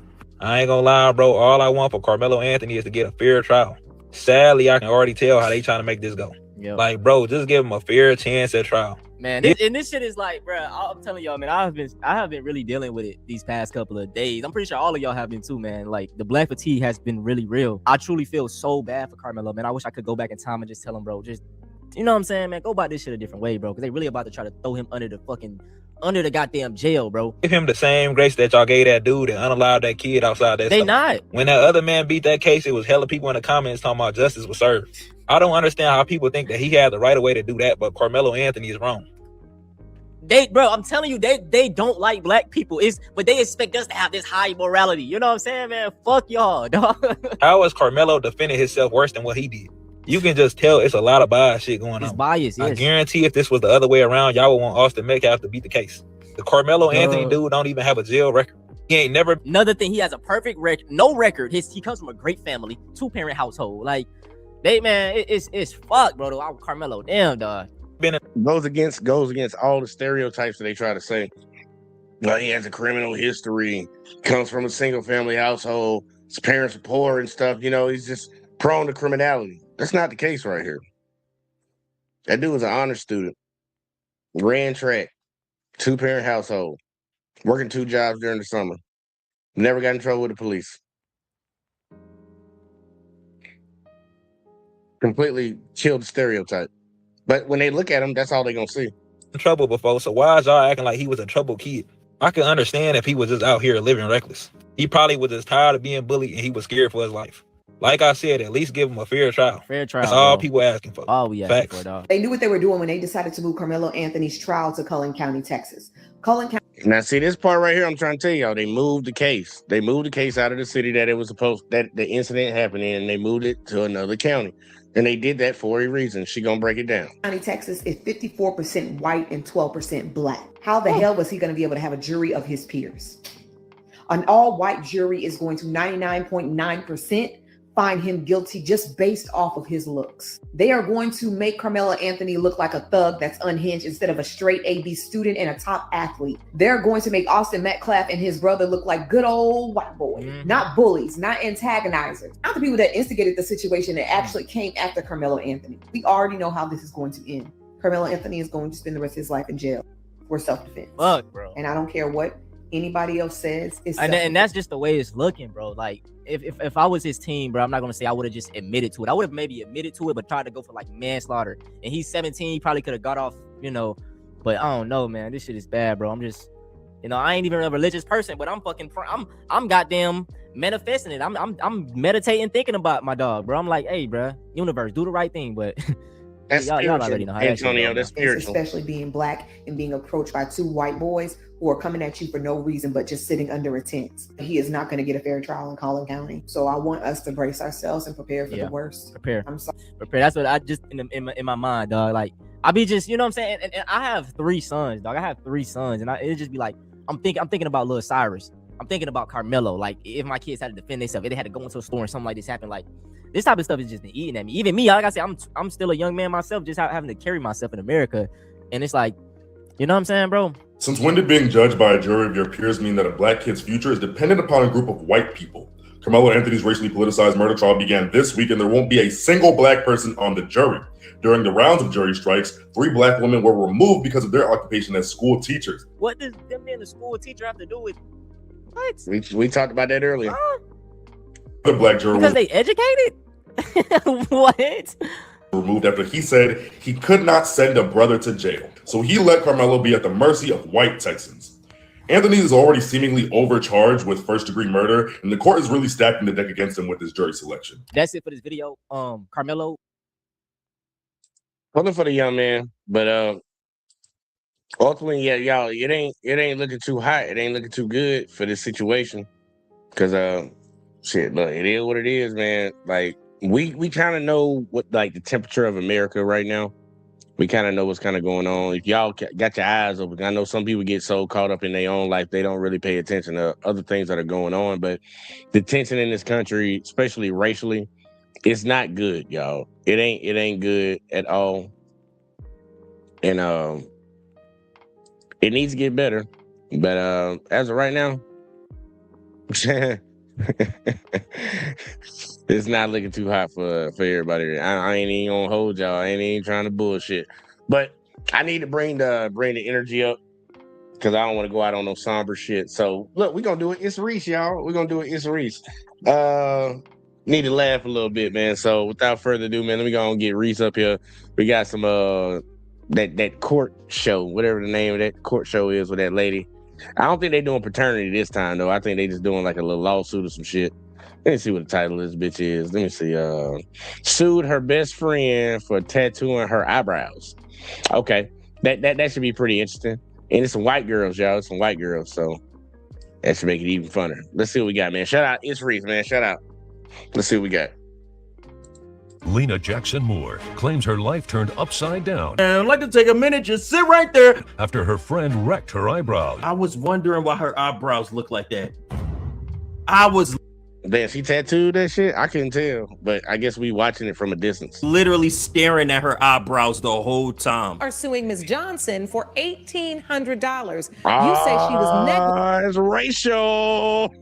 It's racial. Negligent when she microbladed your eyebrows. Is that correct? Yes, that is correct. Microblade? That sounds painful. Microblading. Oh my God, I gotta Google that. Is that when they put a knife to your shit? No, that's a tiny ass knife though. If it comes inside of this thing and they stab, that's crazy work. Women just be doing stuff to themselves. Explain to the court what happened. So I met Hannah and we became friends, and I told her that Hannah got a little ass on it though, y'all. I ain't gonna hold you now. Hannah got a little ass on her. Look at y'all, see that right there? Hannah got a little dump in your trunk. Hannah got a little something back there. And we became friends, and I told her that she had beautiful eyebrows, and hers don't look nothing like that. I wanted beautiful eyebrows too. If you don't That's insane. mind, Your Honor, can I show you a picture of my eyebrows? I'm looking at your face. She's talking about, can I show you a picture? Bitch, it's on your face. She's talking about a picture. I'm looking Breeze, I think she talking about a picture before old girl did her eyebrows. at your eyebrows. Talking about it. Can I show up? That little white girl got a little dump right there too. Now, ain't what they in Atlanta or something? They gotta be in Atlanta, man. It's something in the water. Picture. And I told her that I wanted them to look similar to like Brooke Shields or Well, it's interesting you say that, because when you were standing up here and I looked at your eyebrows, it was the first thing I thought, like, oh, she has eyebrows like Brooke Shields. I don't know what the hell is the reference, so we're gonna Who's Google Brooke what Shields? this Brooke Shield eyebrows. Yeah, who's Brooke Shields? I'm pretty sure we know who she is. Oh, Those some strong ass eyebrows. Strong. And y'all want this strong shit? This motherfucker look like a man. Thought that was Bruce Jenner. Oh, my bad, Caitlyn, I'm sorry. I ain't gonna lie, that girl got a man face, bruh. Crimson Chin's sister, bruh. Y'all know Fairly Odd Parent, Crimson Chin, that's his sister right there, y'all. Y'all know. Damn. Talking about she want Damn, eyebrows ain't gonna lie, that's a Brooke nigga Shields. bitch. She gave them to you. That's a nigga She bitch literally right gave you that. Yeah, that's a 1-to-1. Look at those eyebrows. Now look at the Brooke shit. Yeah. Don't act dumb now. You wanted them thick ass eyebrows all strong, and that's exactly what you have. It's her fault. She ain't line them up on the edges. That's why they look even crazier. His eyebrows like Brooke Shields. I was literally thinking that before you said These that. are even bigger. They're like So listen, I want to go to Miss Johnson, because I want you to explain the process you go through. How do you go to determine what type of eyebrow you should draw, or however they call it, tattoo, for there. a person? She ain't had no How do you eyebrows go? on her face, bruh. Like, y'all, look at that picture. She ain't had no eyebrows on her face. That's why, like, they need to zoom in on that picture over there on the side. But it don't look like she had no eyebrows at all. Like she had a little peach fuzz type shit. Draw, or however they call it, tattoo, for a person. How do you go about deciding that? Thank you. Your Honor, first and foremost, as Ms. Moore has already established, she and I are friends first. Damn. We did not meet under any professional circumstance. I met at a party, and as her friend, I ain't trying to hear that excuse. You're not a professional. You're her friend. Shit, give her the money back. You just lost the case. I suggested as her friend and professional that she not go for the Brooke Shields, Frida Kahlo, or Lily Collins look as she put in her questionnaire. If you'd like, I can show you the questionnaire I give all of my clients. Yes, I'd like to see that. So you say it wasn't a business relationship, but you did have her fill out this questionnaire. I did. I treated her with the same impartiality I would treat any of my clients. Because I care about her personally, I did go ahead and give my personal and professional suggestion. Hey girl, I don't know if the Frida Kahlo look is going to necessarily work for you. What she wanted was something much thicker, much darker than what she was naturally given. My job as a microblading artist is to make small incisions into my client's skin and fill it in with semi-permanent to permanent tattoo grade ink. Because I know this is why you just changed them so drastically directly without taking small steps, showing me. I was So wait, I'm looking at the questionnaire, I'm and looking at the pictures where it's you choose your color and your shape. And what she chose, if you'd like, I can show you the rest of the questionnaire. What she chose was something much thicker. The bottom dark the color. bottom dark. I see. Woo! She want that black girl look. She want that black girl look. Obvious. Tried to become a black woman with the picture she chose. How you do that? That along with the chart where it shows the thickest block that you can get in terms of shape. What I suggested as her friend and as a professional esthetician was the top brow shape and tint that you see there. Something light, something a bit more thin, but still something more than what she was given naturally. Did you choose this darker brow, Ms. Moore? Yes, I did. And so you chose a dark brow, but what about the brow you have don't you like? You don't like the shape? You don't like the color? What? It's darker and it's bigger because it's just like my entire face. Yeah, I see it. When I walk around in the streets, people are just staring at me. Yeah, I'm looking. That's the only thing I see. Laughing at me. I ain't laughing, but I'm about to. Look, that's all I can see. Welcome to the Google Career Certificate, It sound focused like- on cybersecurity. Y'all, it sounds like she tried to save her. She's like, look, girl, I know you want that, but that probably ain't the best look for you. And she didn't listen. And now she mad after the fact. That's what it sounds like right now to me, at least. I work as a hostess at a restaurant and they barely call me anymore because For your eyebrows? of how I look. I don't know. It might be messing up service. First of all, You're a you don't distraction. look that bad. You see how she said that? She said you don't look that bad. That means she look bad. Don't look that bad.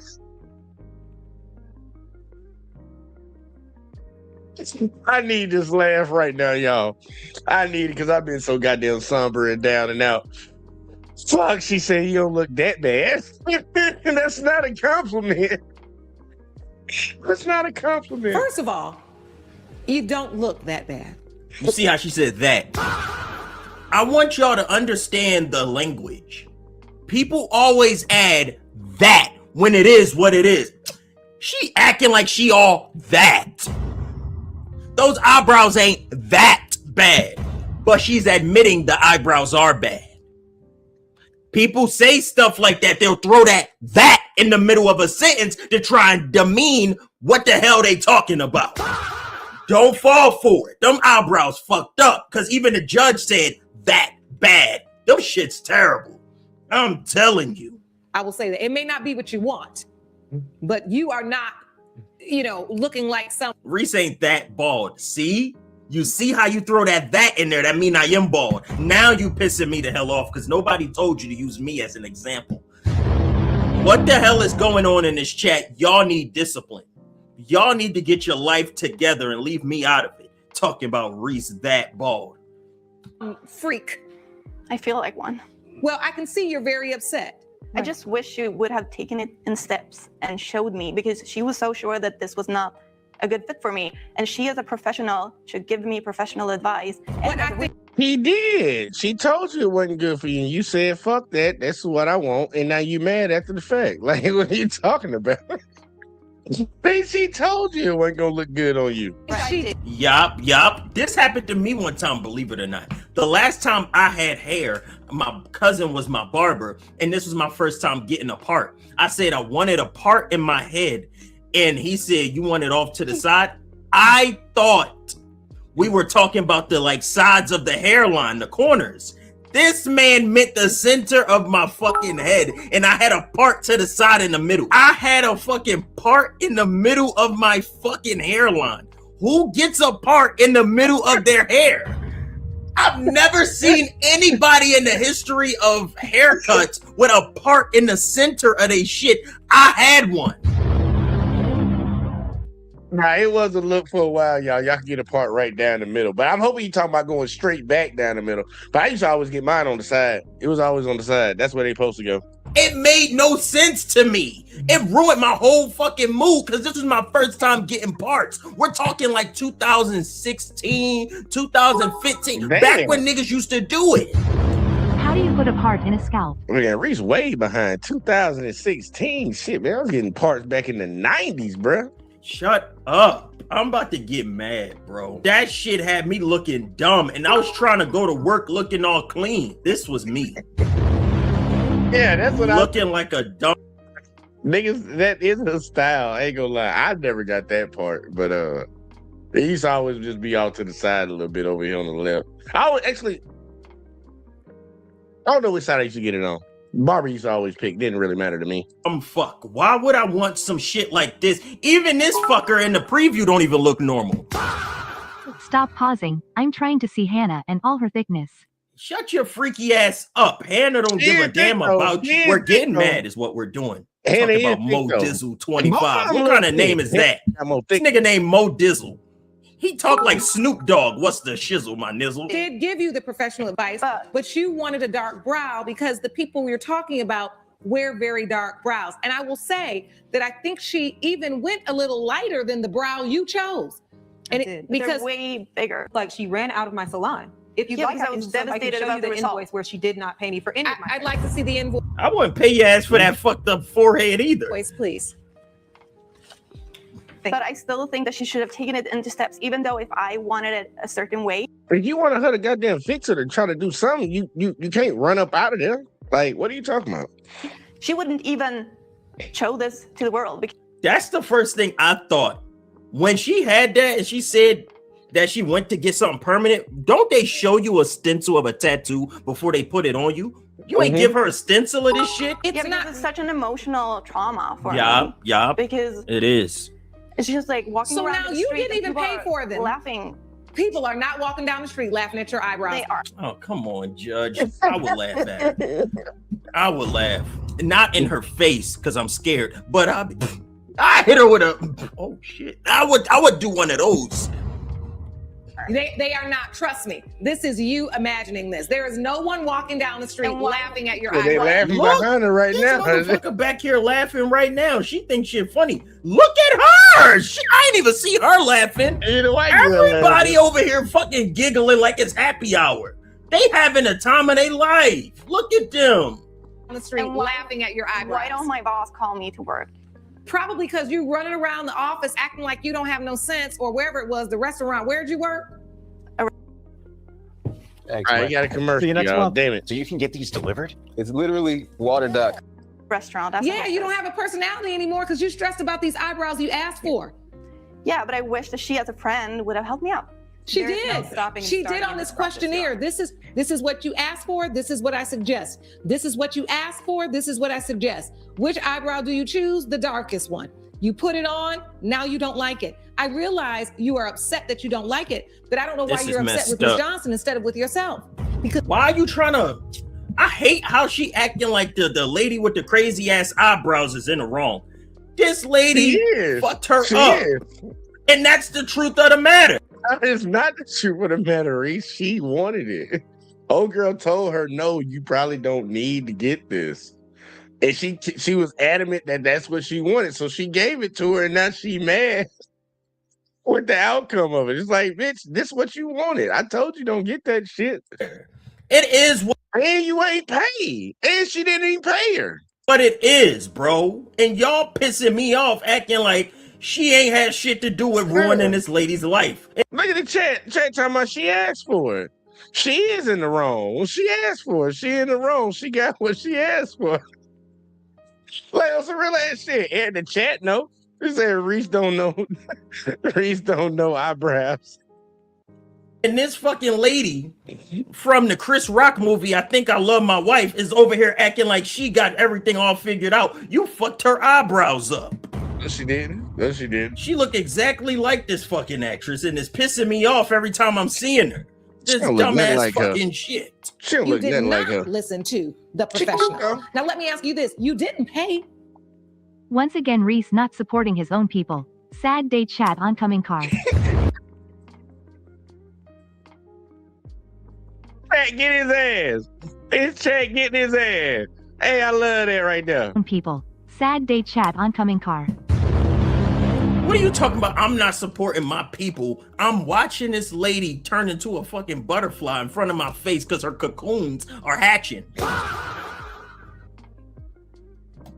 So you're suing for $1,800. What's that for? Because I want these to get rid of these. I want a permanent tattoo removal. Sorry, I'm so emotional. I want the permanent tattoo. Look at her rolling her eyes. Do you not see the two large boulders of? I would roll my eyes to that bullshit, bitch. Like, you done came up in here. You done came up in again. You asked for this shit, lady. You asked for this shit. And now you mad about it and you want to sue me for $1,800 and you didn't even pay me for the shit that I did. Man, look what she need to do. Elsa, where you at? And I counter sue that bitch for wasting my time, man. I counter sue her ass. I ain't on reside on this one, y'all. I counter sue her. Like, lady, this is what you asked for, and I gave you what you asked for, and now you complaining about it. Like, that's all that's going on right now. Above her eyeballs. Removal so I can have my like regular eyebrows back, that I pencil in, and that I can look like myself again. So if you don't mind, Your Honor, here is an invoice for the permanent tattoo removal. I will need 12 sessions at $150 each. 12 sessions? That's crazy work. When she came to me initially saying, I don't want to pencil my eyebrows in every day. I'd like something more permanent, something longer lasting than a brow tint, which would have only lasted a few months. But she knew coming into Did she this do process, permanent or semi-permanent? She went permanent. Oh, okay. But between permanent and semi-permanent lasts up to 6 months. Permanent lasts up to a year. But So this is regardless like of what waking she up did, with it's not been a nightmare. long-lasting result. So the bottom line is, after a year or so of this, these eyebrows that she has are going to start fading They're gonna anyway. start fading, yes. And they're going to need to be touched up. Yes. All right. Yeah, we can see they ain't gonna be touched up. She should have just kept drawing her eyebrows on. My mama draw her eyebrows on now. She shade them bitches off. I don't understand what's up with y'all ladies fucking with y'all eyebrows and shit. I ain't never had to fuck with mine. I actually got compliments that I got nice eyebrows. Y'all think I got nice eyebrows? I think they just look normal. But yeah, man, y'all be doing too much shit with y'all shit, man. My mama done shade hers off. She be drawing them bitches on. Bitch be line be squiggly. That shit be funny as fuck, man. I ain't gonna lie, man. I laugh at everything too. Yeah, so just for a year, she's unemployed. Okay, she could get back into the restaurant industry a year later. That sounds terrible, but hey, man, life got a life. I've heard enough. Ms. Moore, you so pitiful. Why the fuck she call her that? You so pitiful. Well, she is though. Like Reese, they're not siding with her, bruh. She in the wrong. Like I ain't gonna say she wrong in this. She wrong for bringing this case, but she ain't got no case, man. She about to lose this case, bruh. Oh goddamn, she got the messed up eyebrows and all that. She got messed up eyebrows and all. You pitiful. That's crazy. You really are. I can tell you really don't like these eyebrows. And I feel badly for you because I know that eyebrows are just an important part of a woman's face that we're very particular about. It's just a thing. And I get that. We're on the move. Come on. That's our boat. We can't get there from here. What I do understand is that Ms. Johnson really did do her due diligence. She really did walk you through the process. She really did make suggestions to you, not just orally, but in writing about what she thought would look best. And you did, in fact, choose an eyebrow that is even darker than the one that she did. I hate this for you because I know you're upset, but unfortunately, this court cannot award you $1,800 to get eyebrows removed that you chose. Damn. This is on you. Damn. And if you don't like them and is she still her friend though? Are they still friends? you feel the need to get them removed, I wouldn't be friends with that motherfucker. You sue me, we ain't friends no more. We can figure this shit out some other way. But look, call the police on me, sue me, divorce me. We ain't cool no more. I don't care who you is. We ain't cool no more.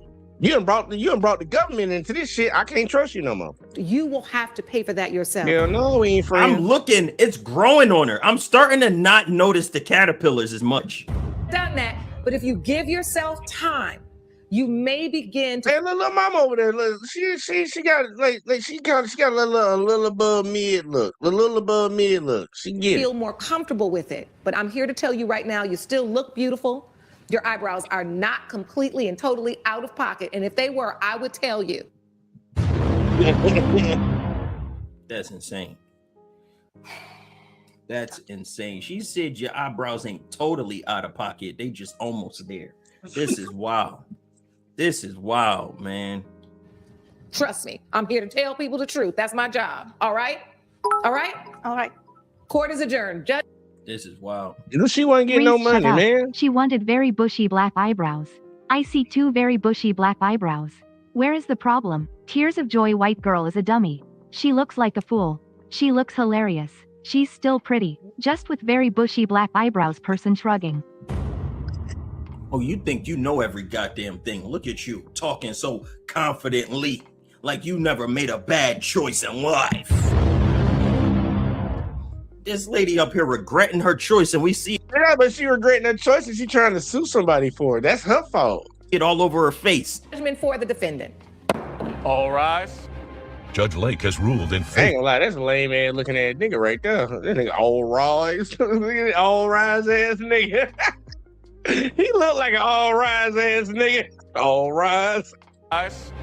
Judge Lake has ruled in favor of the defendant. Hell no. The plaintiff's case is dismissed. She always looks surprised.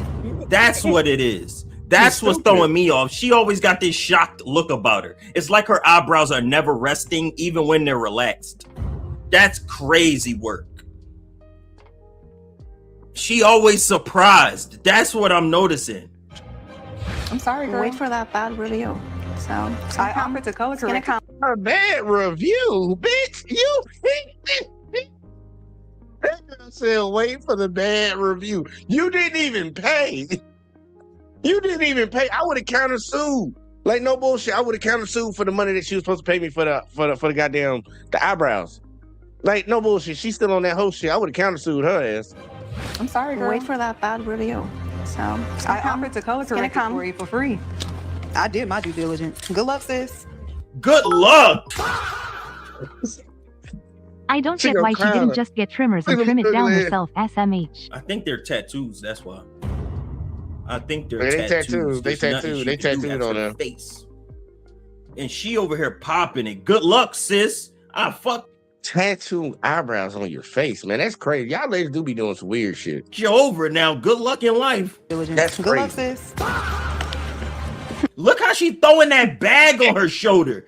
Girls be doing passive aggressiveness like that. She really being stuck up and rude, even with the way she throwing her shoulder bag. Better you than me. Look how she tossing that bag on her shoulder. Gotcha, bitch. Look how she doing that. Look at her. That's an evil bag you put on your shoulder. Nah, it's not, man. That bitch just brought her into court and tried to sue her for $1,800, bro. Like, come on now. That's not nonchalant. She up there trying to stunt on her eyebrows. Look at how she did her hands afterward. Look at the flick of the wrist. You gotta notice every detail. She did all this for her ninja medium dark skin tone, but he ain't like it though. Tears of joy, tears of joy, tears of joy. Oncoming taxi, oncoming taxi, oncoming taxi. Y'all out of control. This lady just flipped her wrist after putting her bag on. All of that is passive aggressive behaviors. And the other lady across from her just staring jealously. Look at her, jealous. Can't even take her eyes off of her, side-eyeing her. Envy. Coming up. Oh my God, those two supposed to be friends, but that's what they say. Girls really don't be friends with each other. No, they don't. They don't. They just be hating on each other subtly. Crazy work, bro. You seeing it right there. Two girls pretending to be friends in real life. They got animosity towards each other. There you go. There you go. There you go. Yeah, I'm about to say he's gonna fuck that word up. But let's see what else we got. We got one more, y'all. I got one more in me for y'all, cause I ain't gonna lie, that was a good little pick me up right there. But we can't do no long one though. We got we gotta find something short. What Reese got up on here? Yeah, we seen that flick. I ain't seen this Office Depot one, but I don't want to watch that one though. Let's see what's short, man. What he got on here? I need something like 12 minutes, 15 minutes. Getting caught by a decoy on Maury's show. Oh yeah, let's check that out. Let's see what we got. This is Paytime Solutions. Y'all remember when Maury used to come on Continue to TV? hold. At Extensus HR, I used to watch Maury when he used to come on. I ain't gonna lie, that shit ratchet as fuck. It's like Jerry Springer, Maury, fucking y'all don't know nothing about the Donahue show. Y'all don't know nothing about the Donahue show. My parents was actually on that shit. Let's go. Let's see what we got. Uh-oh. There's one more. Right, Before we read the lie detector results, there's one more thing, because I know, Christy, you came here for the truth. Yes. And to get the whole truth. Yes. So our private investigator, Wendy Kleineck, is here to give us some insight into this. She must know Wendy Kleineck personally, because why she gets so excited? I love when Wendy's here. Wendy. Wendy.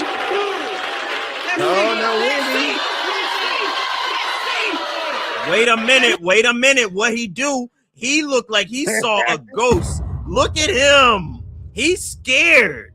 When Wendy showed up, he got scared. Listen up. He nervous. What did he do? Last night, we put him yet with another woman in a green room. Fuck you mean with another woman? What'd he do with the first one? This man, his face just show you he up to no good. And you need to watch this.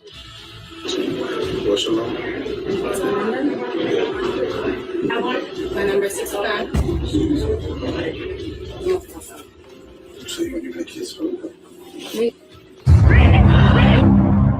kissing her in the mouth or is he sucking on her neck? Yo, these decoys be freaky. I thought Jack TV's last decoy was outrageous. That oil because earlier I was putting it. Where'd you just get baby oil from? This is an Airbnb. Honest, I don't know why about What My is favorite she Bobby. doing? How you pick them up? What do you mean take off? Oh, you nasty. What are you talking about? Hey, look, I like the decoys that's willing to go all the way. I ain't see this Jack TV episode. We might have to cover this one, y'all. I ain't covered Jack in a while because, you know, Jack and old buddy kind of been beefing. So I've been kind of trying to take the side of Abe. I ain't fucking trying to, or Gabe, or whatever his name is.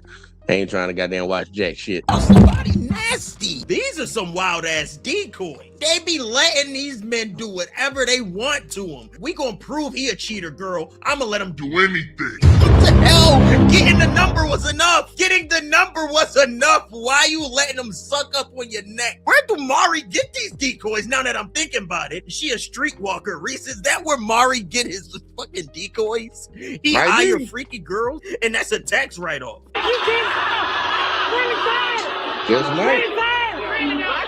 Look Probably at the cheaper. decoy. She's not even wrapping her arms around him. She's Probably not cheaper. even into it. She just doing a job. She don't even want to touch him with her arms. Why are you touching him with your mouth?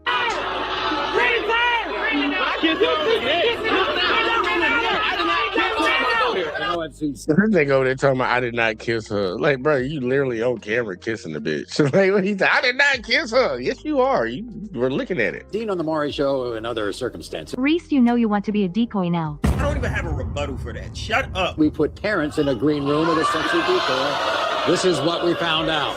You said you the way that you got a nice ass body on you. Your smile so cute. You make me blush. Nothing. You got some soft ass lips. Are they soft? What kind of riz is that? I got some soft lips. What the hell? Why would you? I got soft lips. You want to find out? What kind of riz was that?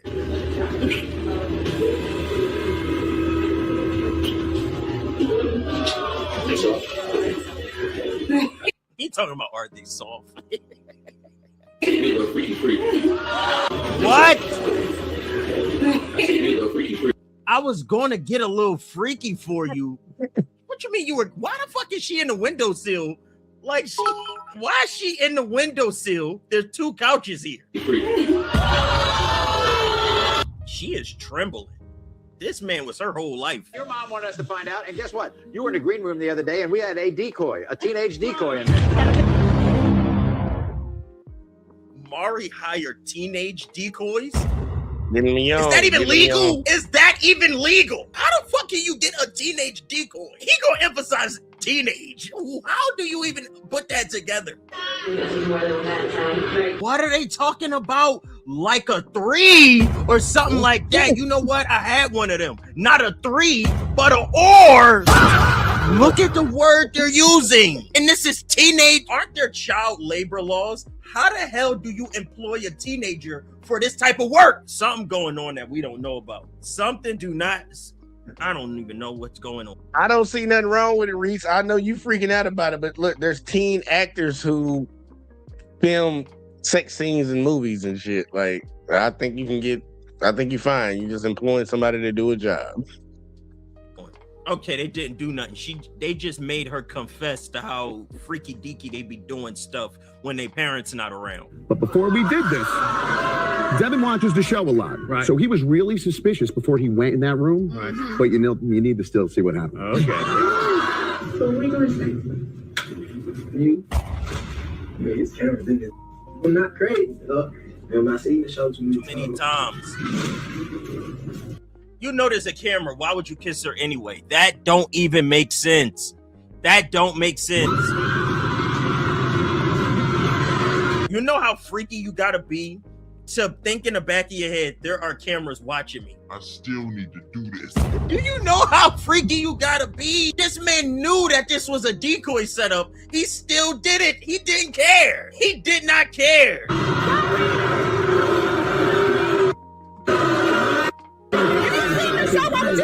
I messed up. Man, whatever. My bad. I love you. Whatever, dog. You know, she says that you admitted things in the past, but you kind of like turned over a new leaf.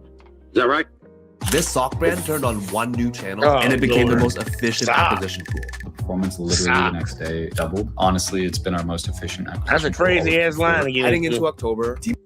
Y'all remember Kim Kardashian brother tried to start a sock company. Yeah, shit didn't work out too well. But he did lose some weight and got a baby. Last night you were in a room with 2 decoys. Why they put 2 of them in there?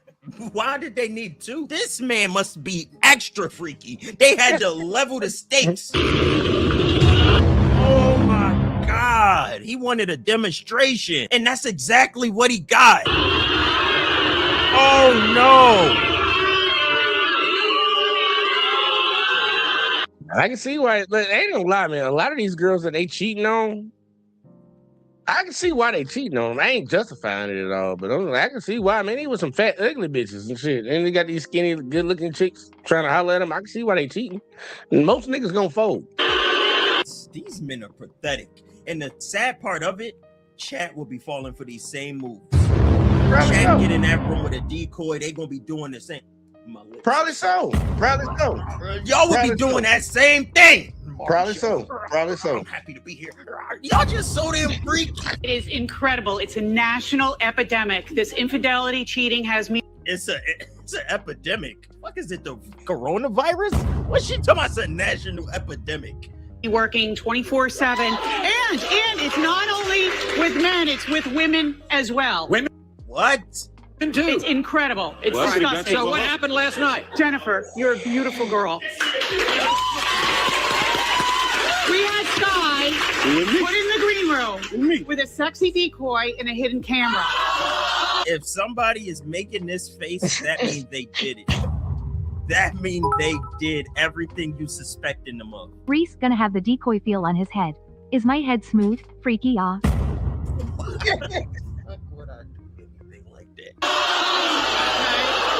What he did and what he said, Jennifer, is disgusting. You need to watch this video. Take a look. Oh, thank you. Take my number from. Yeah. What's your number? Let me see how it takes. This dumbass said, we don't want to get caught in here. At the same time, he gonna tell her, let's kiss. I'm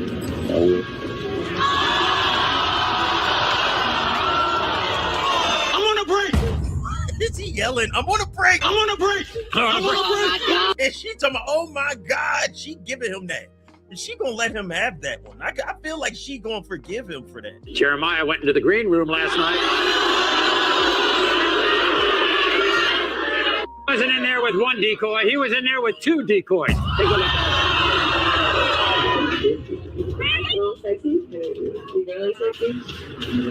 I just want to know, are they skipping like hours? Because there's no way this happens in a couple of minutes. He cuddling on the couch with this random girl. There's no way these people are this freaky. They try to start cuddling after 5 seconds of meeting somebody.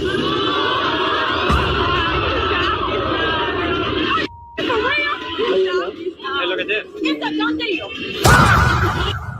This man thought he was having the time of his life. This man thought he was having a time. This was the best thing that could have happened to him coming to the Maury show. He meeting all the women. I want you to know something. Last night we put Nick in a room with 2 of our female decoys. This is what happened. What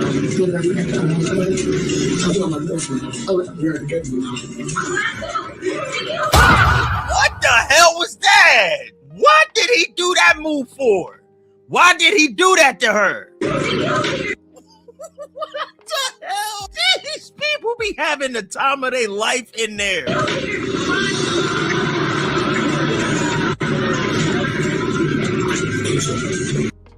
Wasn't he just with her? How 5 minutes later somebody else come in? He talking about, you want me to kiss her? What the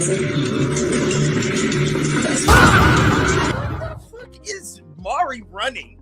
Maury got these motherfuckers in here getting freaky, bro. Maury got them getting freaky in here. But I ain't gonna lie, y'all, I'm not surprised a lot of these dudes folding. I'm not. Joe is a surface level hiding. He's hiding something underneath. He's hiding something. And I want y'all to really understand why I say that. I'm not saying it because dudes just inherently cheaters and shit like that. Most dudes don't got women that come on to them on the regular. So most dudes gonna jump on that if they not used to getting girls like that. Like that's all I'm saying. Underneath the show, because what the hell is going on? Why is his decoys just the freakiest people you ever could have met? Why are the two decoys kissing? How does that get him caught up? How did two decoys kissing each other get him in trouble?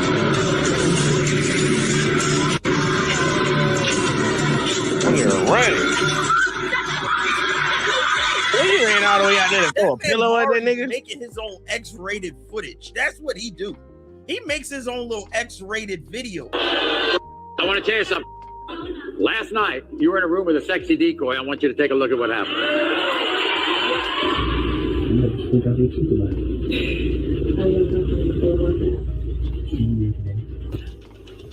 He touching her. He exposes himself. And what did the decoy do? Did she call? Yeah, did he get some, like, it looked like he about to get some top out that bitch. The security? I just want to know, how do they prep these decoys? Okay, listen, we want you to get these men to fail. By any means possible. What the hell is nothing off limits for the decoy? Can the decoys just do anything under the sun? Look at yourself. Look at yourself. Look at this man touching.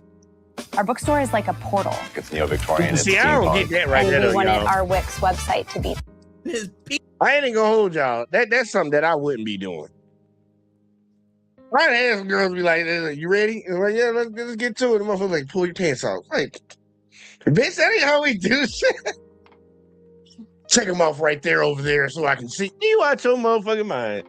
You crazy as hell. You gonna come take these bitches off. How about that? The fuck? That's some weird ass shit. I'm like, let me go and take them down real quick. Like, you see it? You like it? Like, man, hell no. EP and she talking about you having fun.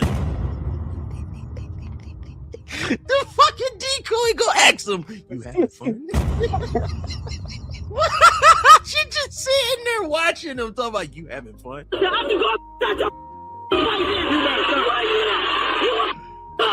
wanted to see how good a mom you are, Rosa. So yesterday, with your mother's permission, we put you in a green room with a hidden camera to see firsthand your parenting skills.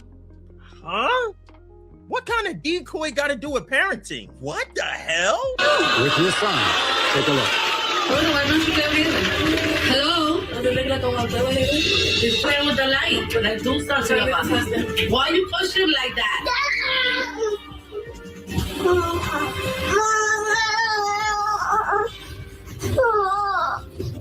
All right, then go to the damn stupid aunt then. Go take it.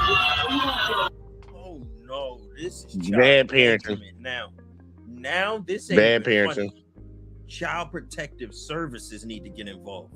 What are y'all talking about? You got her being a terrible parent in the green room. Deliver that footage to the right authorities and get That's called CPS, nigga. CPS. that child away from her. She do not want to be a parent.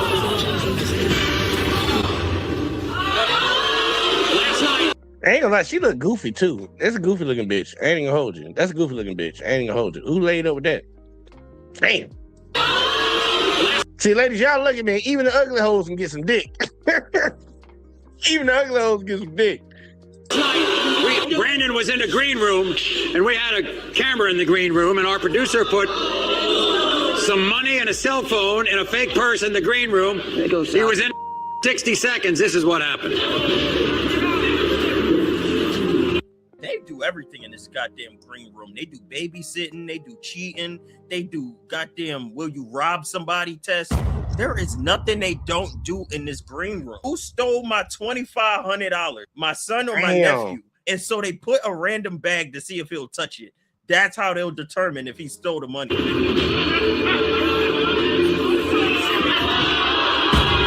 Look at the giant fucking arrow. The arrow larger than a bag he's stealing from. Why the fuck is the arrow so big? Why is the arrow so big? Look! That's what the arrow's saying. Look! You see? Do you see?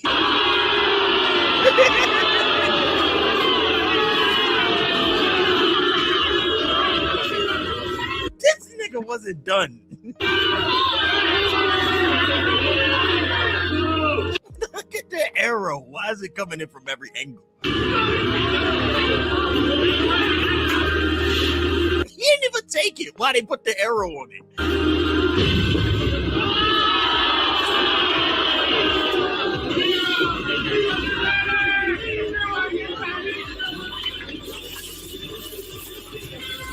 Can I get our money back in our cell phone?